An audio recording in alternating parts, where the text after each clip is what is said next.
The sun beat down on Anya's face as she skipped along the dusty path, her laughter echoing through the quiet afternoon. Her small hands clutched a worn datapad, a gift from her older brother, Kiran, filled with stories of Earth, a world she had only ever dreamed of. Today, she was reading about oceans, vast and blue, teeming with life. It was a stark contrast to the harsh, arid landscape of her home, Colony 521, a remote outpost on the fringes of the Galactic Empire. Colony 521, like many human settlements, was a testament to humanity's resilience. Scraped from the barren soil, it was a humble haven, where families like Anya's eked out a living under the watchful eye of the Empire. While the Empire had brought technology and trade, it had also brought its stringent rules and prejudices. Humans, viewed as a newly integrated and less developed species, were often treated with disdain by the more established alien races within the Empire. Anya's family, like many others, had learned to navigate the complexities of this new reality. Her father, a farmer, worked tirelessly to cultivate crops in the unforgiving soil. Her mother, a healer, tended to the community's ailments with a gentle hand and ancient remedies passed down through generations. Kiran, her brother, had a knack for technology, often tinkering with old devices and dreaming of a future where humans were not just subjects, but innovators. But today, Anya's carefree spirit was oblivious to the underlying tensions that simmered beneath the surface. As she reached a clearing, she spotted a group of Imperial officers patrolling the perimeter. They were a common sight, their sleek uniforms and imposing weaponry a stark reminder of the Empire's power. One officer, a hulking figure with a sneer permanently etched on his face, locked eyes with Anya. His gaze, cold and calculating, sent a shiver down her spine. A sense of unease settled over her, but she forced a smile, her upbringing dictating respect for authority, even when it felt undeserved. "Greetings, officer," Anya chirped, her voice barely a whisper. The officer, whose name was Lieutenant Draken, approached her with slow, deliberate steps. His beady eyes scanned her from head to toe, lingering on her datapad. "What have we here?" he sneered, snatching the datapad from her grasp. "A human child with stories? How quaint." Anya's heart pounded in her chest. The datapad was her most prized possession, a window into a world she longed to explore. "Please, sir," she pleaded, reaching out for it. "It's just a story." Draken chuckled, a cold, mirthless sound. "Just a story, eh? Well, little human, let me tell you a story." His grip tightened on the datapad, his knuckles turning white. In a swift, brutal motion, he snapped the device in half, scattering its fragments at Anya's feet. A gasp escaped Anya's lips, her eyes welling up with tears. The shattered datapad felt like a piece of her own heart, broken and discarded. Draken's sneer widened. "That's the end of that story," he said, his voice dripping with venom. "And remember, little human, your kind are nothing but a footnote in the grand history of the Empire. You exist at our pleasure." With a final, disdainful glance, he turned and walked away, leaving Anya standing there, shattered and alone. The sun, which had once seemed so warm and inviting, now felt cold and distant. The laughter was gone, replaced by a silent sob that echoed through the empty clearing. The broken datapad, once a source of joy, now symbolized a shattered innocence, a cruel reminder of the harsh reality of life under the Empire's rule. The news of Anya's death spread through the colony like wildfire, leaving a trail of shock and despair in its wake. The market square, once bustling with activity, fell silent. The air hung heavy with a collective grief, a palpable sense of loss that seemed to permeate every corner of the settlement. Anya's family was devastated. Her father, a stoic man of few words, retreated into a silent mourning, his weathered hands trembling as he held Anya's favorite toy, a worn-out plush star. Her mother, usually the beacon of hope in the community, found herself unable to offer solace, her eyes filled with a profound sorrow. Kiran, though heartbroken, felt a surge of anger and a burning desire for justice. Elara, the elder who had served as the colony's de facto leader for decades, watched the unfolding scene with a heavy heart. She had seen her fair share of hardship and injustice under imperial rule, But this was different. Anya's death was not merely a tragedy. It was a spark, a catalyst that threatened to ignite a powder keg of resentment and despair. That evening, Elara called a secret meeting with the colony's most trusted leaders. In the dimly lit confines of the community hall, they gathered, their faces etched with worry and determination. Elara stood before them, her voice steady and resolute. "We cannot let Anya's death be in vain," she declared. "The Empire has shown its true face, its utter disregard for our lives. We have endured their oppression for too long, bowing our heads and accepting their scraps. But no more." A murmur of agreement rippled through the crowd. "We have a choice," Elara continued. "We can either cower in fear, waiting for the next tragedy to befall us, or we can take control of our destiny." Her eyes scanned the faces before her, searching for a spark of defiance, and she found it. In the eyes of the farmer who had lost his daughter, in the eyes of the mechanic who yearned for innovation, in the eyes of the teacher who dreamed of a brighter future for her students. "We have a plan," Elara revealed, her voice barely a whisper. "A plan that has been in the making for years, a plan that will ensure our survival and secure our future." She paused, letting the weight of her words sink in. "We will leave," she declared. "We will abandon this colony, this life under the Empire's thumb. We will embark on a journey to a new home, a place where we can thrive, free from their tyranny." A collective gasp filled the hall. The idea was audacious, risky, almost unthinkable. But it was also a glimmer of hope, a chance for a new beginning. "We cannot do this alone," Elara cautioned. "Every member of this community must play their part. We must work together, in secret, to gather supplies, prepare our ships, and most importantly, spread the word." She raised her hand, revealing a small, silver device. "This is a transmitter," she explained. "It will send a coded message to all human colonies within Imperial space. A single word, a signal for them to join us." Elara paused, her gaze sweeping across the room once more. "The message," she said, her voice ringing with conviction, "is simple: run." The days following Elara's declaration were a whirlwind of clandestine activity. Under the cover of darkness, families packed their most precious belongings, leaving behind homes that had sheltered generations. Farmers harvested their remaining crops, preserving what they could for the long journey ahead. Mechanics worked tirelessly to repair and modify aging starships, jury-rigging engines and life support systems to withstand the rigors of interstellar travel. The run message, transmitted in a burst of encrypted data, rippled through the vast network of human settlements scattered across the Empire. On distant colonies, families huddled around flickering screens, their faces illuminated by the glow of hope and trepidation. Some had already endured their own hardships under Imperial rule, their hearts heavy with the weight of oppression. Others had known relative peace, but the news of Anya's death resonated deeply, stirring a dormant yearning for freedom. Not all were convinced. Doubts lingered, fueled by fear of the unknown and the daunting prospect of leaving behind the only home they had ever known. Some argued for diplomacy, for seeking justice through official channels. But Elara's words had planted a seed of defiance, a spark of hope that even the most skeptical couldn't completely extinguish. In the quiet corners of the colony, whispers turned into hushed conversations, then into secret gatherings. A network of resistance began to form, a tapestry of interconnected threads woven together by a shared desire for liberation. Kiran, fueled by his grief and a newfound sense of purpose, worked tirelessly in his makeshift workshop.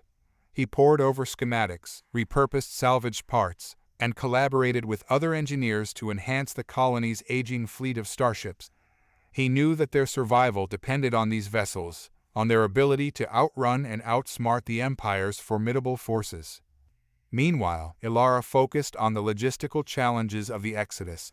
She coordinated with colony leaders across the Empire, establishing a chain of communication and a shared plan of action.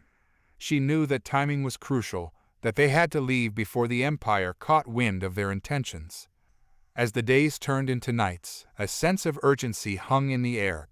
The colony's inhabitants moved with a quiet determination. their every action fueled by the knowledge that they were embarking on a perilous journey into the unknown.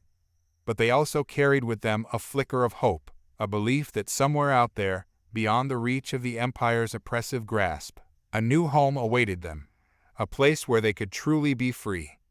As the secret preparations intensified, a sense of anticipation mingled with anxiety filled the air. The colony's inhabitants moved with a newfound purpose, their eyes alight with both determination and apprehension. They knew the risks, the potential consequences of their actions, but they also knew that remaining under the Empire's thumb was no longer an option. The Exodus was a logistical ballet, a carefully choreographed dance of deception and precision. In the heart of the colony, a team of skilled engineers worked tirelessly to modify the starships. They stripped down unnecessary components, reinforced hulls, and upgraded engines to achieve maximum speed and efficiency. Fuel cells were meticulously filled, life support systems meticulously checked, and cargo holds packed with essential supplies. Meanwhile, on the outskirts of the settlement, farmers worked under the cover of night to camouflage the launch sites. They planted native vegetation, erected decoy structures, and rerouted power lines to create the illusion of normalcy. The goal was to leave behind a ghost town, a hollow shell that would mislead the Empire's surveillance systems and buy them precious time. Elara, the orchestrator of this daring escape, oversaw every detail with unwavering focus. Her days were filled with meetings, consultations, and endless calculations. She knew that the success of their mission hinged on meticulous planning and flawless execution. Kiran, her trusted lieutenant, proved to be an invaluable asset. His youthful energy and innovative mind were a constant source of inspiration. He devised clever solutions to seemingly insurmountable problems, his fingers dancing across control panels and data streams as he fine-tuned the starship's systems. One evening, as the sun dipped below the horizon, casting long shadows across the land, Elara and Kiran met atop a rocky outcrop overlooking the colony. They watched as the lights flickered on in the distance, a testament to the collective effort that was underway. "We're almost ready," Kiran said, his voice filled with a mixture of pride and apprehension. "The ships are fueled, the supplies are loaded, and the decoys are in place." Elara nodded, her gaze fixed on the twinkling lights. "It's a gamble," she admitted, "but it's a gamble we must take. We cannot allow Anya's death to be in vain." A moment of silence passed between them, the only sound the gentle rustling of the wind through the scrub brush. "Do you think we'll make it?" Kiran asked, his voice barely a whisper. Elara turned to him, her eyes filled with a steely determination. "We have to," she said. "For Anya, for our families, for the future of our people." She reached out and placed a hand on his shoulder, a silent gesture of reassurance. "We are not alone in this," she reminded him. "The run message has reached countless others. We are a part of something bigger, a movement for freedom that spans the stars." Kiran nodded, a renewed sense of purpose filling his eyes. "We're ready," he declared. "Let's show the Empire what humans are truly capable of." The night of the Exodus arrived, cloaked in a veil of secrecy and anticipation. Under a sky ablaze with stars, the human colonists gathered at designated rendezvous points, their faces a mixture of trepidation and resolve. Families clung to each other, whispering words of encouragement and farewell. Children clutched their most treasured possessions, their eyes wide with a mix of excitement and fear. The air crackled with a palpable tension as the first starship, its engines humming with a newfound energy, lifted off the ground. A collective gasp rose from the crowd as the vessel ascended, its silhouette growing smaller against the backdrop of the starry sky. One by one, the remaining ships followed suit, their departure timed to the second to avoid detection by Imperial patrols. Kiran stood at the helm of his modified vessel, the Hope's beacon, his hands gripping the controls with a firm but steady touch. He glanced back at the dwindling lights of Colony 521, a wave of nostalgia washing over him. This was the place where he had grown up, where he had dreamed of a future beyond the Empire's grasp. Now, that dream was becoming a reality. Beside him, Elara monitored the holographic displays, her eyes scanning the readouts with a practiced ease. She had spent countless hours studying star charts, calculating trajectories, and plotting a course through the treacherous currents of hyperspace. "We're clear of the colony," Kiran announced, his voice echoing through the cockpit. "All systems nominal." Elara nodded, a flicker of relief crossing her face. "Signal the other ships," she instructed. "We're on our way." Kiran keyed in the command, sending a coded transmission that rippled through the void, linking the scattered human vessels into a unified fleet. As they entered hyperspace, the stars stretched and blurred, transforming into streaks of light that raced past the viewport. The sensation of traveling faster than light was both exhilarating and disorienting, a testament to the technological advancements that humans had achieved under the Empire's rule. But their journey was far from over. The run message had been a beacon, a rallying cry that had reached countless human colonies across the Empire. Now, those who had chosen to heed the call were converging on a secret rendezvous point, a hidden star cluster far from the prying eyes of the Imperial fleet. The path ahead was fraught with danger. The Empire, once alerted to their escape, would undoubtedly unleash its full might to hunt them down. They would face patrols, blockades, and perhaps even full-scale battles. But the humans were prepared. They had the element of surprise, the ingenuity of their engineers, and the unwavering determination of their leaders. As the Hope's beacon hurtled through hyperspace, Kiran couldn't help but feel a sense of awe and wonder. They were no longer just colonists, but pioneers forging a new path for their people. The weight of responsibility rested heavily on his shoulders, but it was a burden he was willing to bear.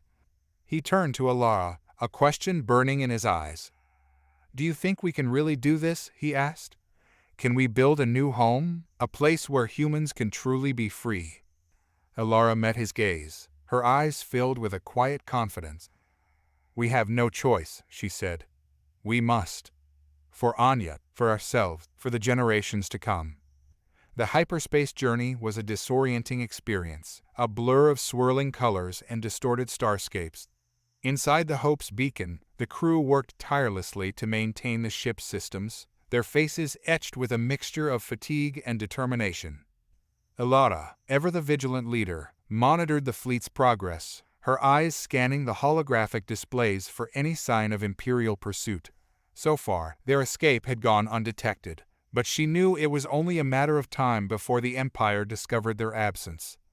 "We're approaching the rendezvous point," Kiran announced, his voice tinged with excitement. "The other ships are already there." Elara nodded, her gaze fixed on the swirling vortex ahead. "Prepare for deceleration," she instructed. "We don't want to alert the Empire with a sudden arrival." Kiran adjusted the controls, easing the ship out of hyperspace with a gentle deceleration. As the starscape resolved into focus, a breathtaking sight greeted their eyes. The rendezvous point was a hidden star cluster, a jewel of the cosmos tucked away in a remote corner of the galaxy. Glowing nebulae swirled around newborn stars, their radiant light illuminating a multitude of planets and moons. Among this celestial ballet, a fleet of human starships hung suspended, their lights twinkling like fireflies in the night. "Welcome home," Elara whispered, a sense of awe washing over her. Kiran beamed, his heart swelling with pride. "It's beautiful," he said, his voice thick with emotion. "We did it." As the Hope's beacon approached the fleet, they were greeted by a chorus of radio transmissions, a symphony of voices welcoming them into the fold. Elara exchanged greetings with the other colony leaders, her heart warmed by the outpouring of support and camaraderie.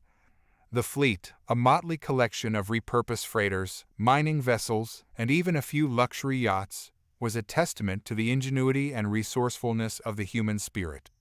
Each ship bore the scars of its journey, the marks of hasty modifications and daring escapes.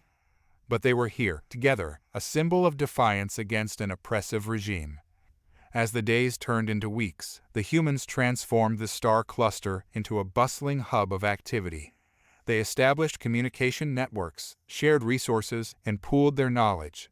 Engineers collaborated on new technologies, farmers cultivated the fertile soil of nearby planets, and healers tended to the sick and injured. Elara, with her natural leadership abilities, emerged as the de facto leader of the fledgling community. She established a council of representatives from each colony, fostering a sense of democracy and shared responsibility. Kiran, meanwhile, threw himself into the task of building a new home. He led a team of engineers in constructing habitable structures, adapting their technology to the unique environment of the sanctuary. They built hydroponic farms, solar power arrays, and even a rudimentary communications network that allowed them to stay connected with other human settlements across the galaxy. Life in the star cluster was not without its challenges. There were shortages of certain supplies, occasional disagreements among the colonists, and the ever-present fear of discovery by the Empire. But there was also a sense of hope, a belief that they were building something special, something that would endure long after the Empire had faded into the annals of history. News of the mass exodus reached the heart of the Galactic Empire, sending shockwaves through the gilded halls of power. High-ranking officials, accustomed to unquestioning obedience, were outraged by the audacity of the human colonies. They had dared to defy the Empire, to slip through their fingers like grains of sand in a cosmic wind.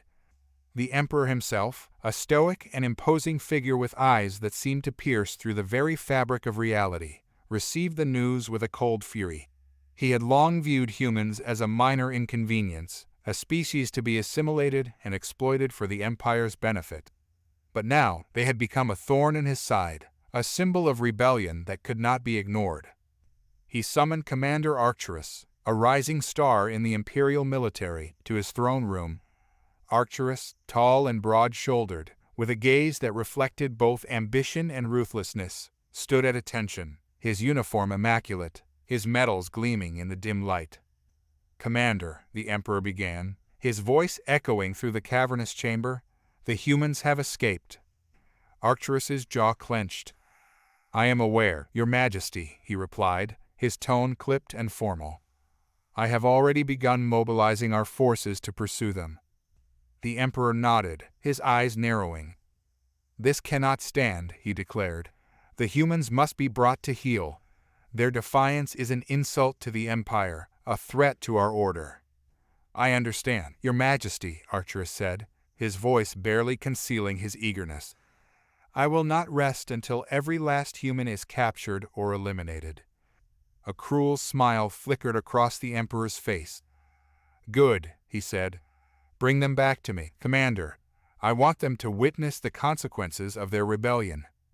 Arcturus bowed his head, his heart pounding with a mix of anticipation and dread. He had always longed for a chance to prove his worth, to rise through the ranks and cement his place in history. Now, that opportunity had presented itself. He left the throne room with a renewed sense of purpose, his mind already racing with tactical plans and strategies.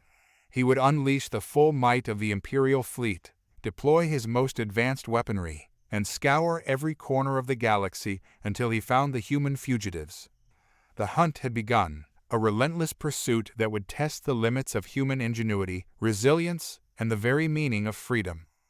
Arcturus was determined to succeed, to crush the human rebellion and restore the Empire's dominance. But he had underestimated the resolve of his prey, the unwavering spirit of a people who had dared to dream of a future beyond the reach of tyranny. In the hidden sanctuary, life began to take shape. The once barren landscape transformed into a patchwork of cultivated fields, shimmering hydroponic domes, and sturdy dwellings crafted from locally sourced materials. The air buzzed with the sounds of construction, laughter, and the gentle hum of technology. The humans, freed from the constraints of imperial rule, thrived in their newfound autonomy. They established a council of leaders, elected by popular vote, to govern their fledgling society. The council, composed of representatives from each colony, ensured that all voices were heard and all perspectives considered. Elara, though revered for her leadership during the Exodus, declined the position of supreme ruler. Instead, she chose to serve as an advisor, sharing her wisdom and experience while encouraging the next generation of leaders to step forward. Kiran, his youthful energy undimmed by the challenges they had faced, continued to push the boundaries of innovation. He established a research and development center, where he and his team of engineers worked tirelessly to improve their technology, develop new energy sources, and unlock the secrets of their new home. One day, while exploring a remote region of the sanctuary planet, a team of scientists stumbled upon a hidden valley. Nestled amidst towering cliffs and lush vegetation, they discovered an ancient alien structure, its architecture unlike anything they had ever encountered. The structure, a monolithic edifice of gleaming metal and shimmering crystals, seemed to hum with a subtle energy. Intrigued, the scientists established a research outpost and began to study the enigmatic artifact. They soon discovered that the structure was not just a relic of a bygone era, but a functioning device, a gateway to a vast network of knowledge and information. With careful experimentation and a healthy dose of human ingenuity, Kiran and his team managed to interface with the alien technology. The device, it turned out, was a repository of knowledge, containing vast archives of information on everything from astrophysics to xenobiology. It was a treasure trove of information, a gift from an unknown benefactor that could propel humanity into a new era of enlightenment. The discovery of the alien structure marked a turning point for the humans. It was a symbol of hope, a testament to the infinite possibilities that lay ahead. They had not only found a new home, but a new purpose, a chance to explore the mysteries of the universe and unlock their full potential. Commander Arcturus's pursuit of the human fugitives was relentless. His flagship, the Imperial Star Destroyer Nemesis, carved a path through the stars, its massive engines roaring with a hunger for vengeance. He had assembled a formidable fleet, a squadron of cruisers, destroyers, and frigates, all bristling with the latest in Imperial weaponry.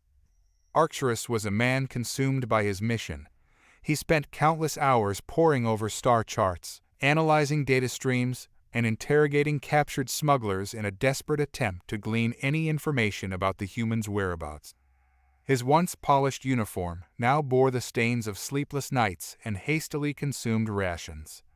He had become a specter haunting the fringes of the Empire, his name whispered in hushed tones in seedy spaceports and bustling trade hubs. Some admired his tenacity, his unwavering dedication to duty. Others saw him as a madman, driven by an irrational hatred for a species they considered insignificant. But Arcturus saw himself as a hero, a defender of the Empire's order against the chaos of rebellion. He believed that the humans, with their primitive technology and rebellious spirit, posed a threat to the stability of the galaxy. He saw their exodus as a personal affront, a challenge to his authority and a stain on his otherwise impeccable record. His obsession had begun to take its toll. He rarely slept, his dreams plagued by visions of human faces twisted in defiance. He barked orders at his subordinates, his voice laced with a barely suppressed rage. His once clear judgment had become clouded by a thirst for revenge. One day, while reviewing surveillance data from a remote outpost, Arcturus stumbled upon a faint signal, a blip on the radar that hinted at a possible human presence.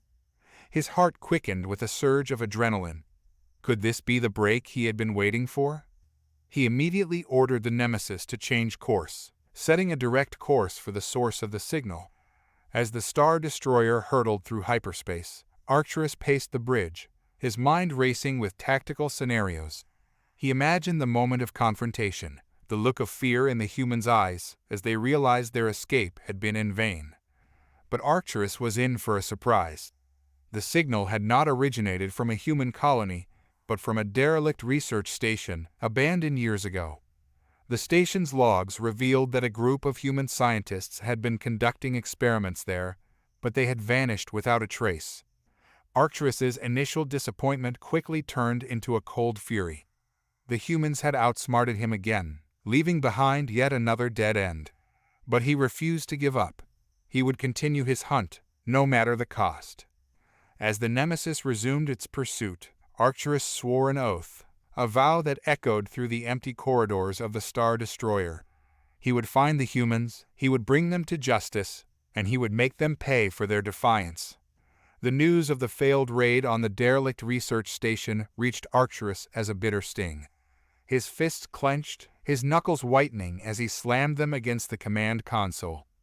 The bridge of the Nemesis fell silent, the crew exchanging nervous glances, wary of the commander's simmering rage. "They were here," Arcturus growled, his voice a low rumble that reverberated through the chamber. "The humans were here, and we missed them. Again."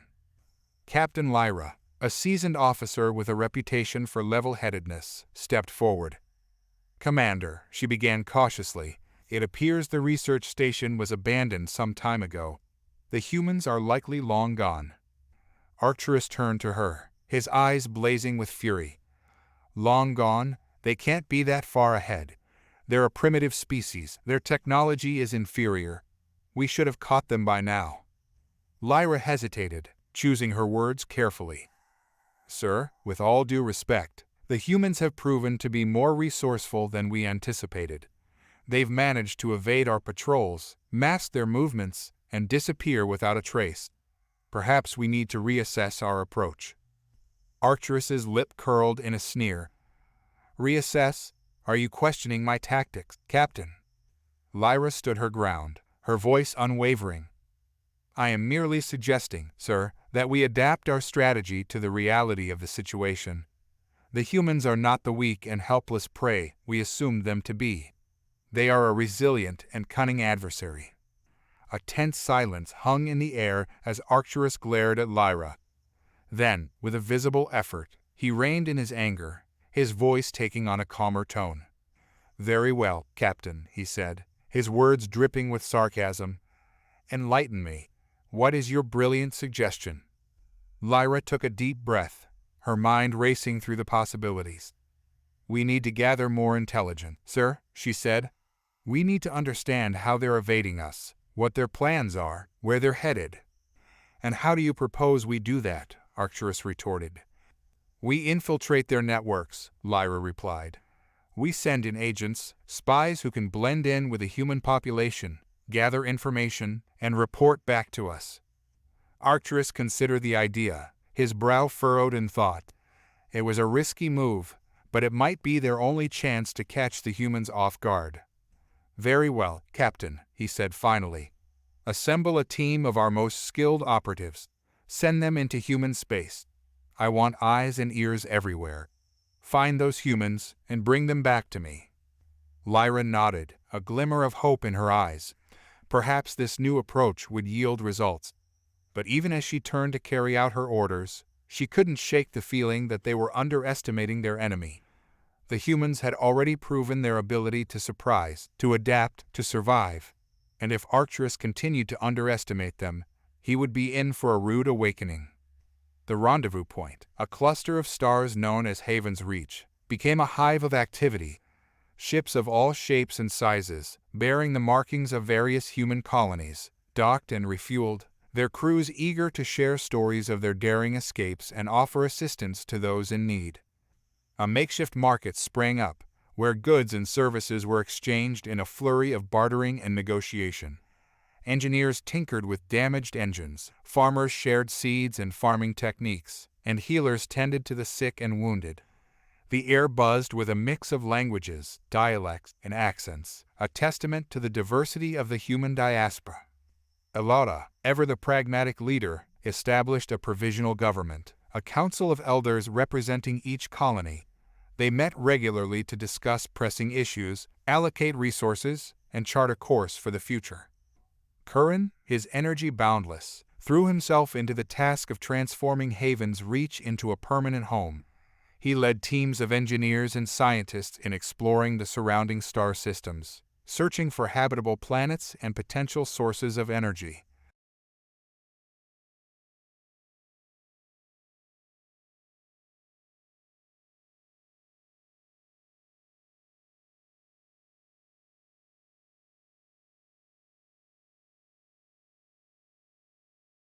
Excitement rippled through the fleet as the news of New Terra spread.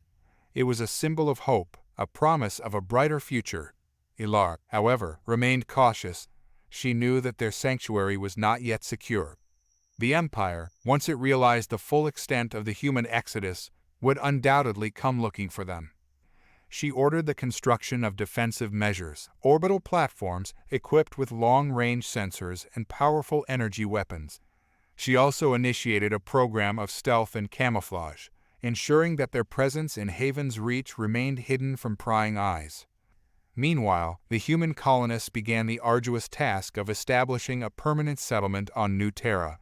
They cleared land, planted crops, and constructed shelters. The planet's rich resources and fertile soil provided ample sustenance, and its diverse ecosystems teemed with potential for scientific discovery.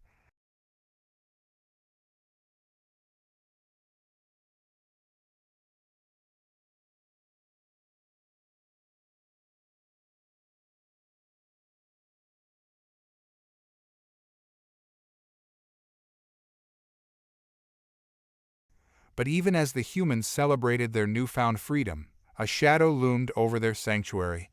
The Empire was still out there, searching for them, its vast resources and advanced technology a constant threat. The humans knew they couldn't rest on their laurels. They had to be vigilant, prepared to defend their hard-won freedom at all costs. Commander Arcturus's frustration grew with each passing day. The humans had vanished, leaving behind a trail of false leads and empty promises. His fleet had scoured countless star systems, interrogated hundreds of informants, and yet the elusive quarry remained out of reach. The relentless pursuit had taken its toll on both Arcturus and his crew.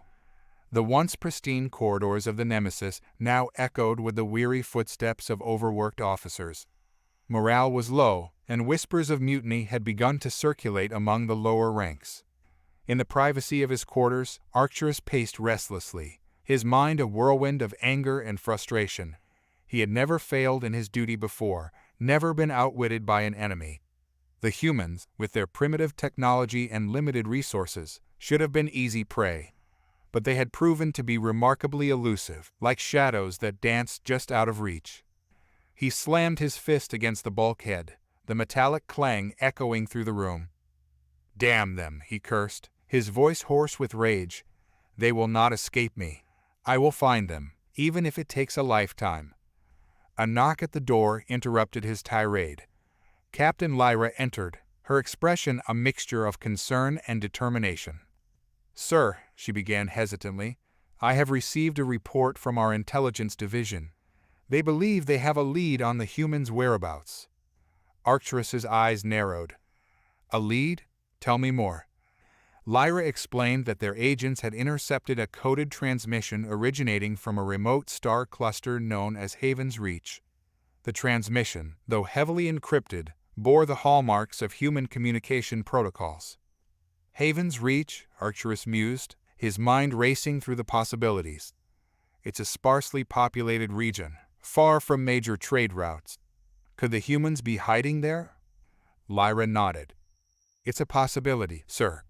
The cluster is known for its numerous nebulae and asteroid fields, which would provide excellent cover for a fugitive fleet." Arcturus's lips curled into a predatory grin. "Then we shall pay them a visit," he declared. "Prepare the fleet for departure. We're going hunting." As the Nemesis and its accompanying vessels set course for Haven's Reach, Arcturus couldn't shake the feeling that he was finally closing in on his prey. The humans, he believed, had grown complacent, lulled into a false sense of security by their isolation. They had underestimated the Empire's reach, its unwavering determination to crush any sign of rebellion. But Arcturus was about to prove them wrong. He would show them the true meaning of fear, the consequences of defying the Galactic Empire. The hunt was entering its final phase, and Arcturus was determined to emerge as the victor. The journey to Haven's Reach was fraught with tension. As the Imperial fleet approached the star cluster, Arcturus's anticipation grew. He envisioned a swift and decisive victory, a triumphant return to the Emperor's favor. But as the Nemesis entered the cluster's outer reaches, a sense of unease crept over him. The sensors picked up no trace of human activity, no signs of their fleet or their settlements. The vast expanse of nebulae and asteroid fields seemed eerily silent, as if the humans had vanished into thin air. Arcturus's brow furrowed in frustration. "Where are they?" he muttered, his voice barely a whisper. Captain Lyra, standing at his side, offered a grim assessment. "Sir, It appears they've anticipated our arrival. They've taken measures to conceal their presence. Arcturus's jaw clenched. Cowards, he spat, hiding like rats in a maze. He turned to his tactical officer, Lieutenant Vrax, a wiry alien with a knack for unconventional warfare. Deploy the probes, he ordered. Scour every corner of this cluster. Find them. Vrax nodded, his 4 eyes gleaming with a predatory light. As you command, Commander. The probes, sleek and silent, were launched from the Nemesis, their sensors sweeping the surrounding space for any sign of human activity. They darted through the nebulae, skimmed past asteroids, and probed the depths of gas clouds. Hours turned into days, and still, the probes reported nothing. Arcturus's patience wore thin, his frustration growing with each passing hour. He began to doubt his own judgment, to question the intelligence that had led them to this desolate region of space. One evening, as the sun set over the alien landscape of New Terra, a young human sentry stationed on an orbital platform spotted a faint anomaly on his long-range sensors. It was a flicker of energy, a brief disturbance in the space-time continuum that hinted at the use of a cloaking device. He immediately relayed the information to Elara, who convened an emergency meeting of the Council. The room buzzed with nervous energy as the leaders debated their options. Kiran, his voice trembling slightly, spoke first. "It's the Empire," he said. "They've found us." A wave of fear washed over the Council. They had known this day might come, but they had hoped to have more time to prepare, to fortify their defenses. Elara, however, remained calm. "We have a plan for this," she reminded them. "We knew they would eventually come. We just need to stay one step ahead of them."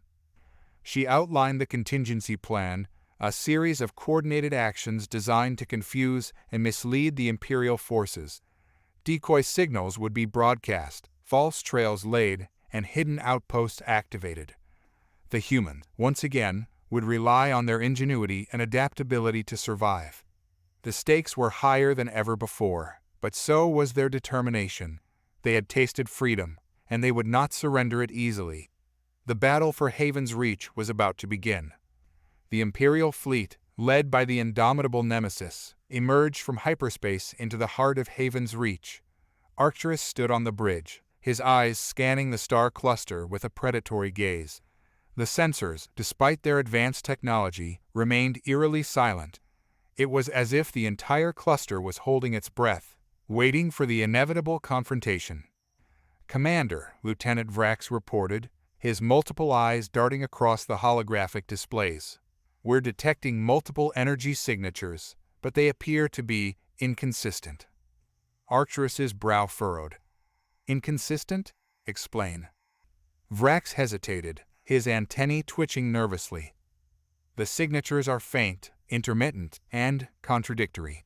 Some appear to be human vessels, while others seem to be something else entirely. It's as if they're trying to confuse us." A cold smile crept across Arcturus's face. "Trying to confuse us, are they? Well, two can play at that game." He turned to Captain Lyra, his voice a low growl. "Deploy the jamming array. Scramble their communications. I want them blind and deaf." Lyra nodded, her expression grim. "As you command, Commander." The Nemesis unleashed a barrage of electronic warfare, its jamming array flooding the cluster with disruptive signals.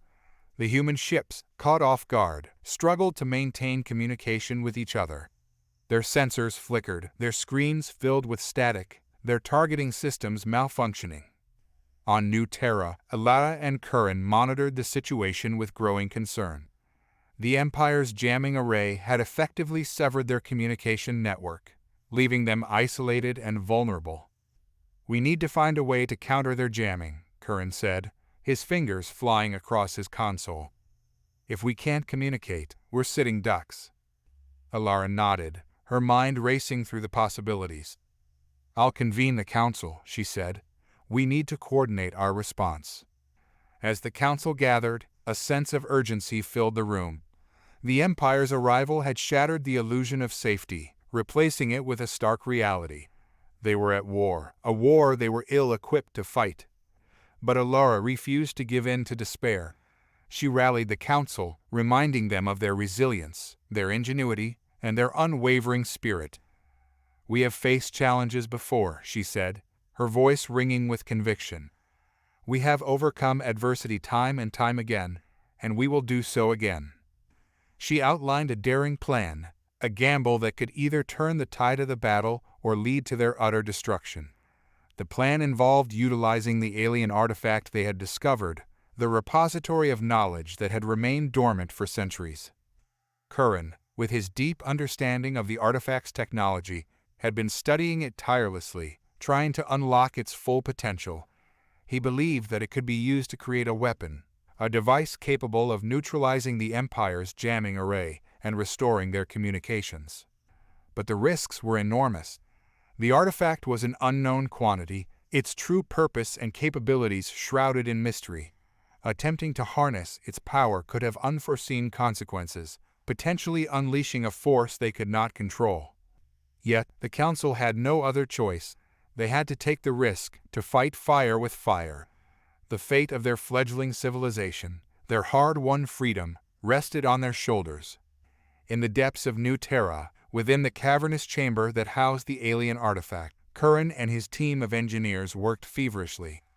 The air crackled with energy, the hum of advanced technology mingling with the hushed whispers of scientists and technicians.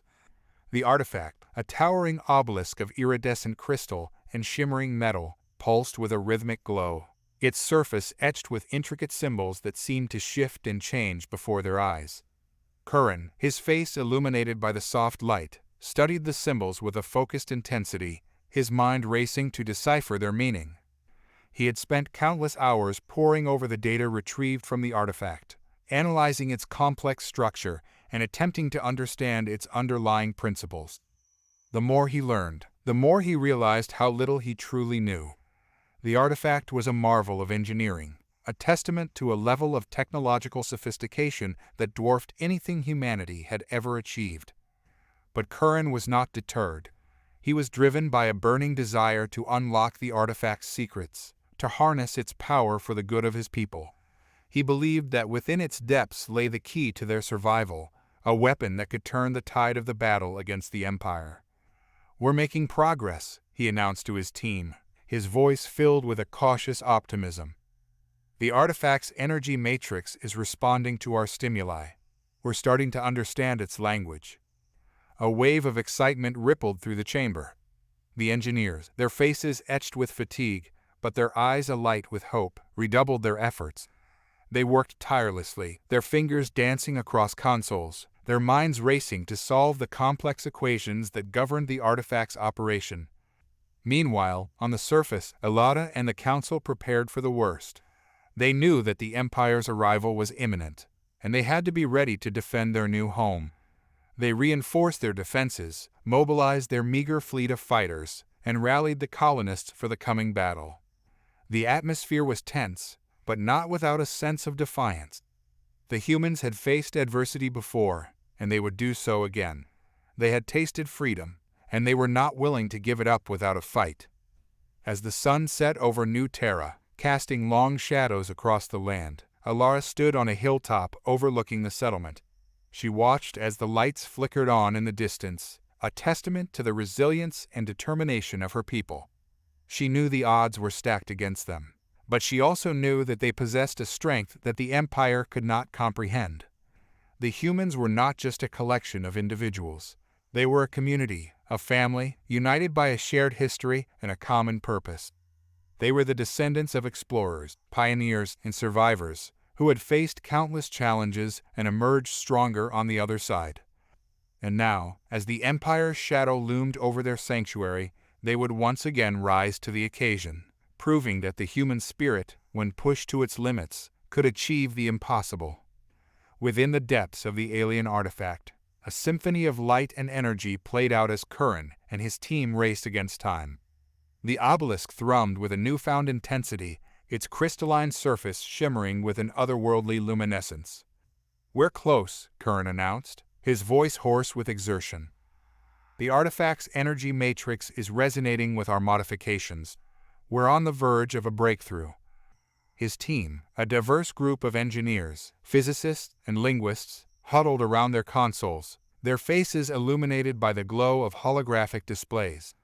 They had been working tirelessly, deciphering the artifact's complex language, adapting their technology to interface with its alien systems, and pushing the boundaries of their scientific understanding.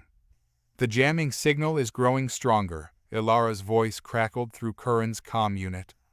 We're losing contact with our outer perimeter defenses. How much longer? Kiran wiped the sweat from his brow, his eyes fixed on the intricate patterns dancing across the artifact's surface. We're almost there, he replied, his voice strained but resolute. Just a few more adjustments. Suddenly, a surge of energy coursed through the chamber, the obelisk's glow intensifying to a blinding radiance. A shockwave rippled outwards, sending equipment clattering to the floor and knocking the engineers off their feet. Kiran, shielded by the bulk of the artifact, was spared the full brunt of the blast. He struggled to his feet, his ears ringing, his vision blurred.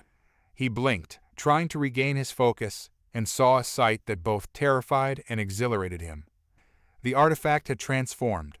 The once smooth surface was now covered in a network of glowing lines and pulsating nodes, like a map of some vast and intricate cosmic web. A powerful energy field emanated from the obelisk, filling the chamber with a palpable hum. It's working, Kiran gasped, his voice barely audible over the din. We've activated the artifact's communication matrix. The engineers, shaken but unharmed, scrambled back to their stations, their eyes wide with wonder and anticipation. They watched as the energy field expanded, reaching out beyond the confines of the chamber, into the depths of the planet and beyond. On the surface, the jamming signal that had plagued their communications suddenly vanished. The human ships, once isolated and vulnerable, were now linked together once more, their sensors humming with renewed life. Elara, her heart pounding with a mix of relief and exhilaration, addressed the fleet. We have re-established communications, she announced, her voice echoing through the void. The Empire's jamming array has been neutralized. A cheer erupted from the human ships, a collective roar of defiance against the encroaching darkness. They had been granted a reprieve, a chance to fight back, to defend their newfound freedom. But the battle was far from over.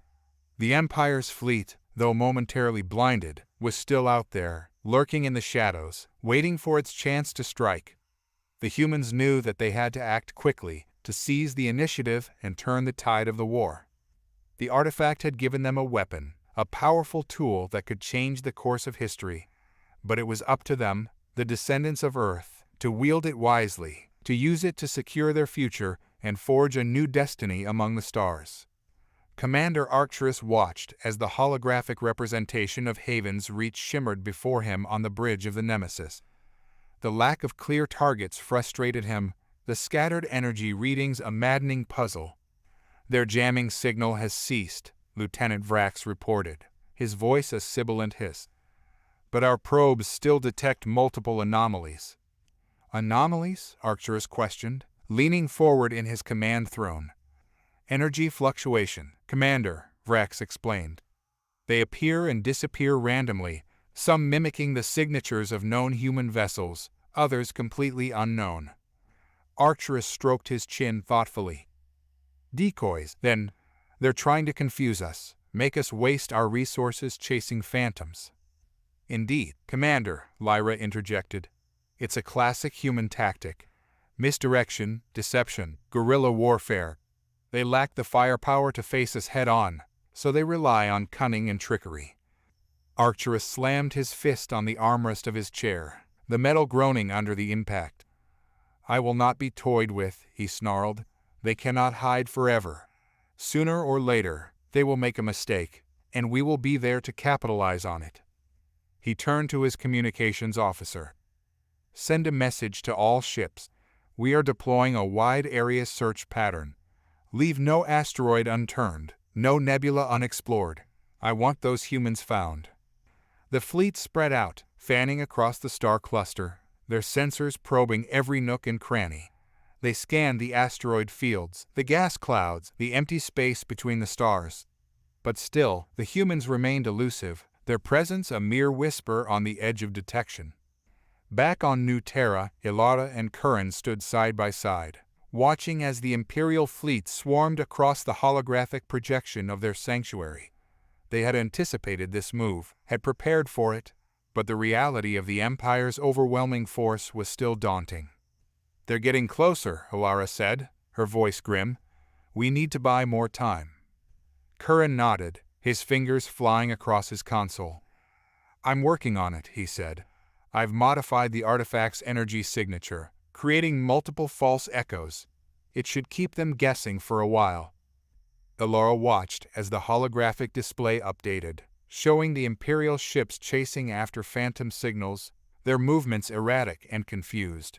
A small smile played on her lips. "Good work, Kiran," she said. "You've bought us some time, but we can't rely on deception alone. We need to strike back."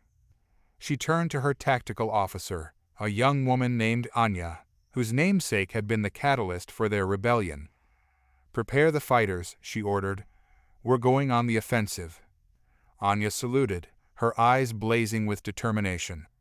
"Yes, Commander." The human fighters, a motley collection of repurposed mining drones and salvaged military craft, launched from their hidden bases, their engines screaming defiance as they darted into the depths of the star cluster. The battle for Haven's Reach was about to enter a new phase, a phase where the humans would no longer run, but fight back with everything they had. Anya, the namesake of the fallen girl, sat in the cramped cockpit of her fighter, her hands gripping the controls with a mix of nervousness and determination. She was young, barely out of her teens, but she had been training for this moment since she could remember. Her fighter, a retrofitted mining drone with enhanced maneuverability and a few salvaged weapon systems, was no match for the Empire's state-of-the-art warships. But Anya had something the Imperial pilots didn't, a fierce determination to protect her people and avenge her fallen namesake. Her squadron, a ragtag group of pilots with varying levels of experience, had been tasked with a dangerous mission: to harass and distract the Imperial fleet, buying time for Kiran and his team to complete their work on the artifact. Anya took a deep breath, steadying her nerves. "All wings, report in," she said, her voice crackling through the comms. "Talon 1, ready for action," a gruff voice replied. "Talon 2, armed and operational," another voice chimed in. Anya smiled, a wave of camaraderie washing over her. These were her people, her family. They were in this together, fighting for a future free from oppression. "All right, Talons," she said, her voice filled with resolve. "Let's show those Imperials what we're made of." With a synchronized roar, the human fighters launched from their hidden bases, streaking into the star-strewn sky. They had been assigned different targets, each with a specific objective to sow chaos and confusion among the Imperial ranks. Anya's target was a Nebulan B frigate, a formidable warship bristling with turbolasers and ion cannons. She approached from below, hugging the asteroid belt that ringed Haven's Reach, her fighters' stealth systems masking her presence. As she neared the frigate, she released a volley of decoy flares, sending the Imperial sensors into a frenzy. The frigate's gunners, confused and disoriented, opened fire, their blasts harmlessly striking empty space. Anya seized the opportunity, her fighter darting between the incoming fire like a hummingbird flitting through a storm. She targeted the frigate's engines, unleashing a barrage of blaster fire that sent sparks flying and alarms blaring.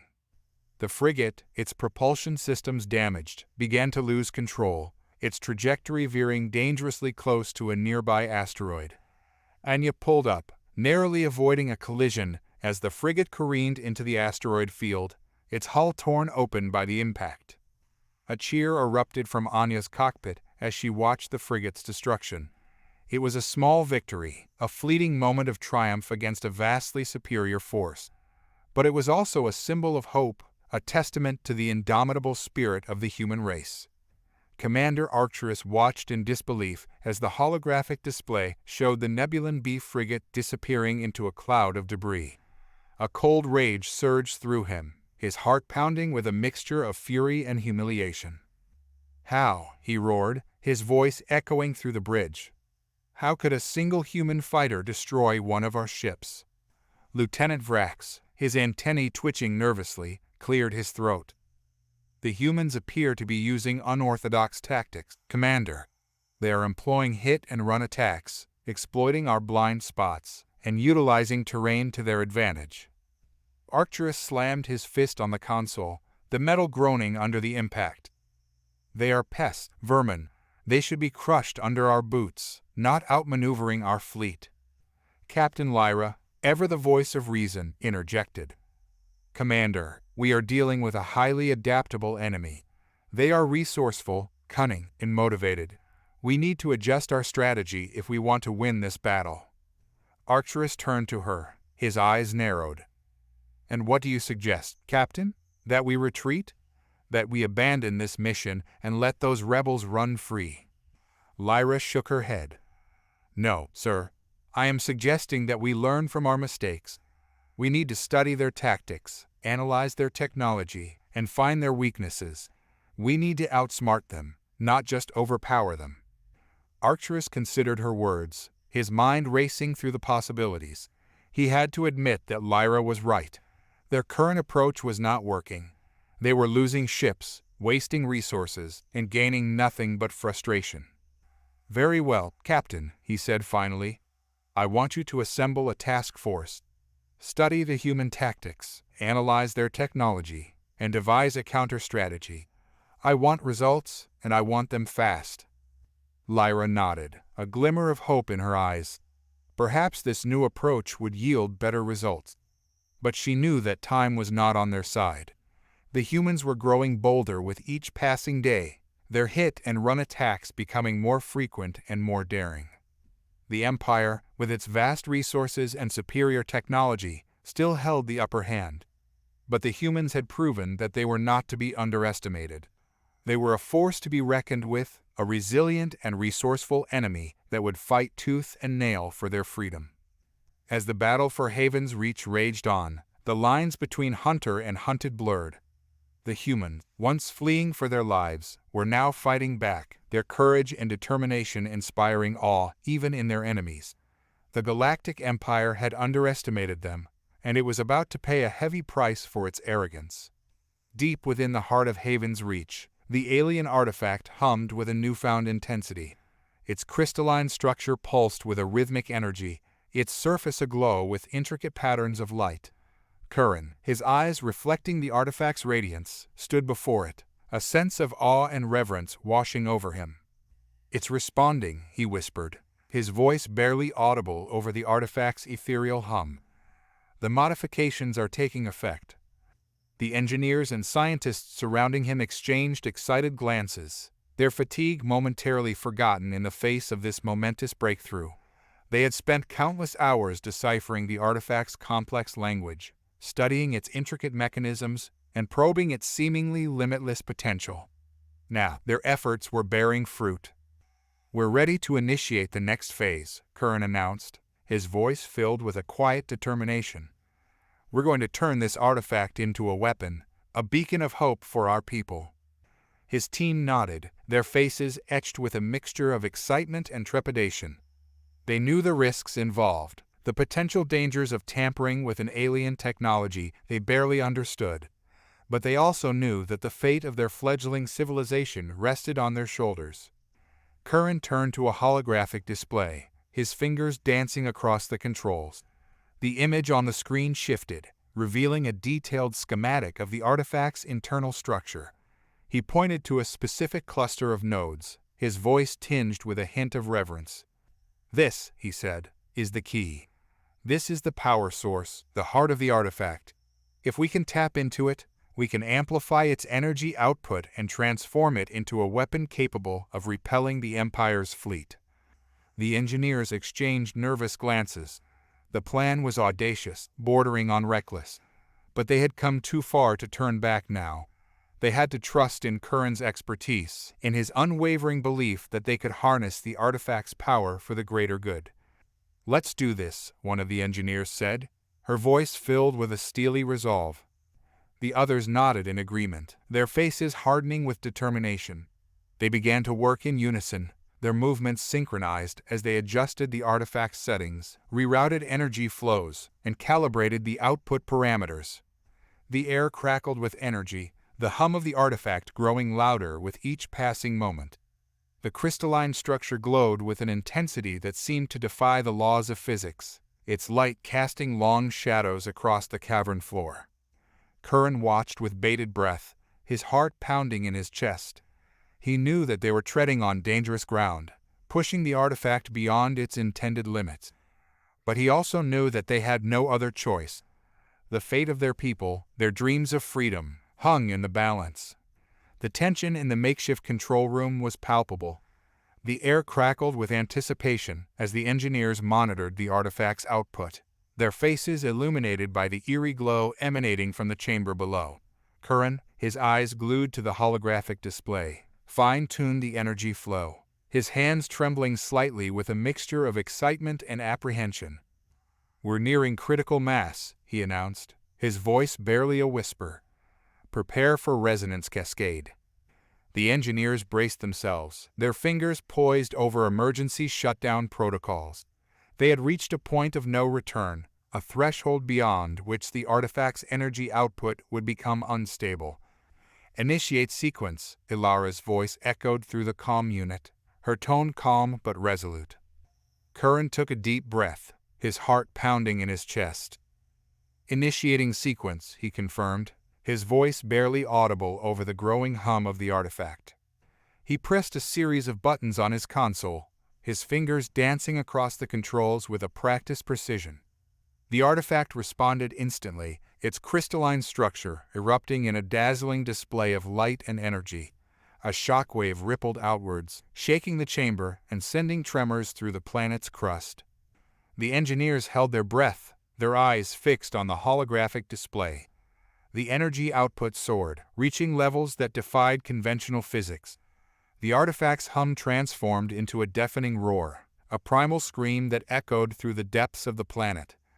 Then, as suddenly as it had begun, the energy surge subsided. The artifact's glow dimmed, its hum fading into a gentle thrum. The holographic display stabilized, revealing a new pattern of energy flowing through the artifact's intricate structure. Kiran let out a sigh of relief, a broad smile spreading across his face. "We did it," he exclaimed, his voice filled with elation. "We've stabilized the resonance cascade."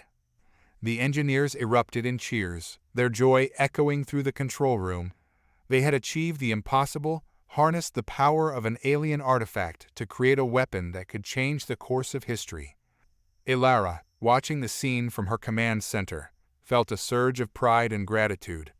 These were her people, the descendants of Earth, the inheritors of a legacy of ingenuity and perseverance. They had faced adversity, embraced the unknown, and emerged stronger on the other side. "Now," she said, her voice ringing with determination, "let's show the Empire what we're truly capable of." The artifact's newfound power was not a weapon of destruction, but a beacon of communication and defense. Kiran had dubbed it the Echo Chamber, a nod to its ability to amplify and manipulate energy waves. The Echo Chamber's first task was to send a clear, unjammed message to every corner of the Empire, a message that would shake the foundations of their power. Elara stood before a holographic projection of the galaxy, her voice echoing through the vastness of space. "To the Galactic Empire," she began, her tone measured but firm. "We are the humans of Haven's Reach. We have fled your oppression, your cruelty, your disregard for our lives. We have found a new home, a sanctuary where we can thrive free from your tyranny. You have underestimated us," she continued, her voice rising with each word. "You have dismissed us as primitive, as insignificant. But you are wrong. We are resilient, resourceful, and united. We will not be subjugated. We will not be silenced. We will fight for our freedom, and we will not rest until we have secured a future for ourselves and our children." "We have a message for you, Emperor," Elara declared, her voice ringing with defiance. "We are not afraid of you. We will not bow to your will. You may send your fleets, your armies, your weapons of war, but we will not yield. We will fight back with everything we have, and we will emerge victorious. The message ended with a simple declaration: humanity will endure. The echo chamber's signal, amplified by the artifact's power, bypassed the Empire's jamming technology and reached every corner of the galaxy. It was a message of hope and defiance, a rallying cry that echoed through the hearts and minds of countless beings. The Imperial response was swift and brutal. The Emperor, enraged by the humans' audacity, ordered a full-scale assault on Haven's Reach. He dispatched his most powerful warships, his elite squadrons, his most ruthless commanders. He was determined to crush the rebellion, to extinguish the spark of hope that threatened to ignite a galaxy-wide uprising. But the humans were ready. The echo chamber had not only broadcast their message of defiance, but also activated a network of hidden defenses, cloaking devices, and energy shields that had been carefully prepared in anticipation of this moment. The Imperial fleet, confident in its superior firepower, charged into the star cluster, only to be met with a barrage of unexpected resistance. Decoy signals lured them into ambushes, cloaked fighters harassed their flanks, and energy shields deflected their most powerful weapons. The battle raged for days, a chaotic ballet of laser fire, explosions, and desperate maneuvers. The humans, outnumbered and outgunned, fought with a ferocity born of desperation. They knew that the fate of their civilization, their dreams of freedom, hung in the balance.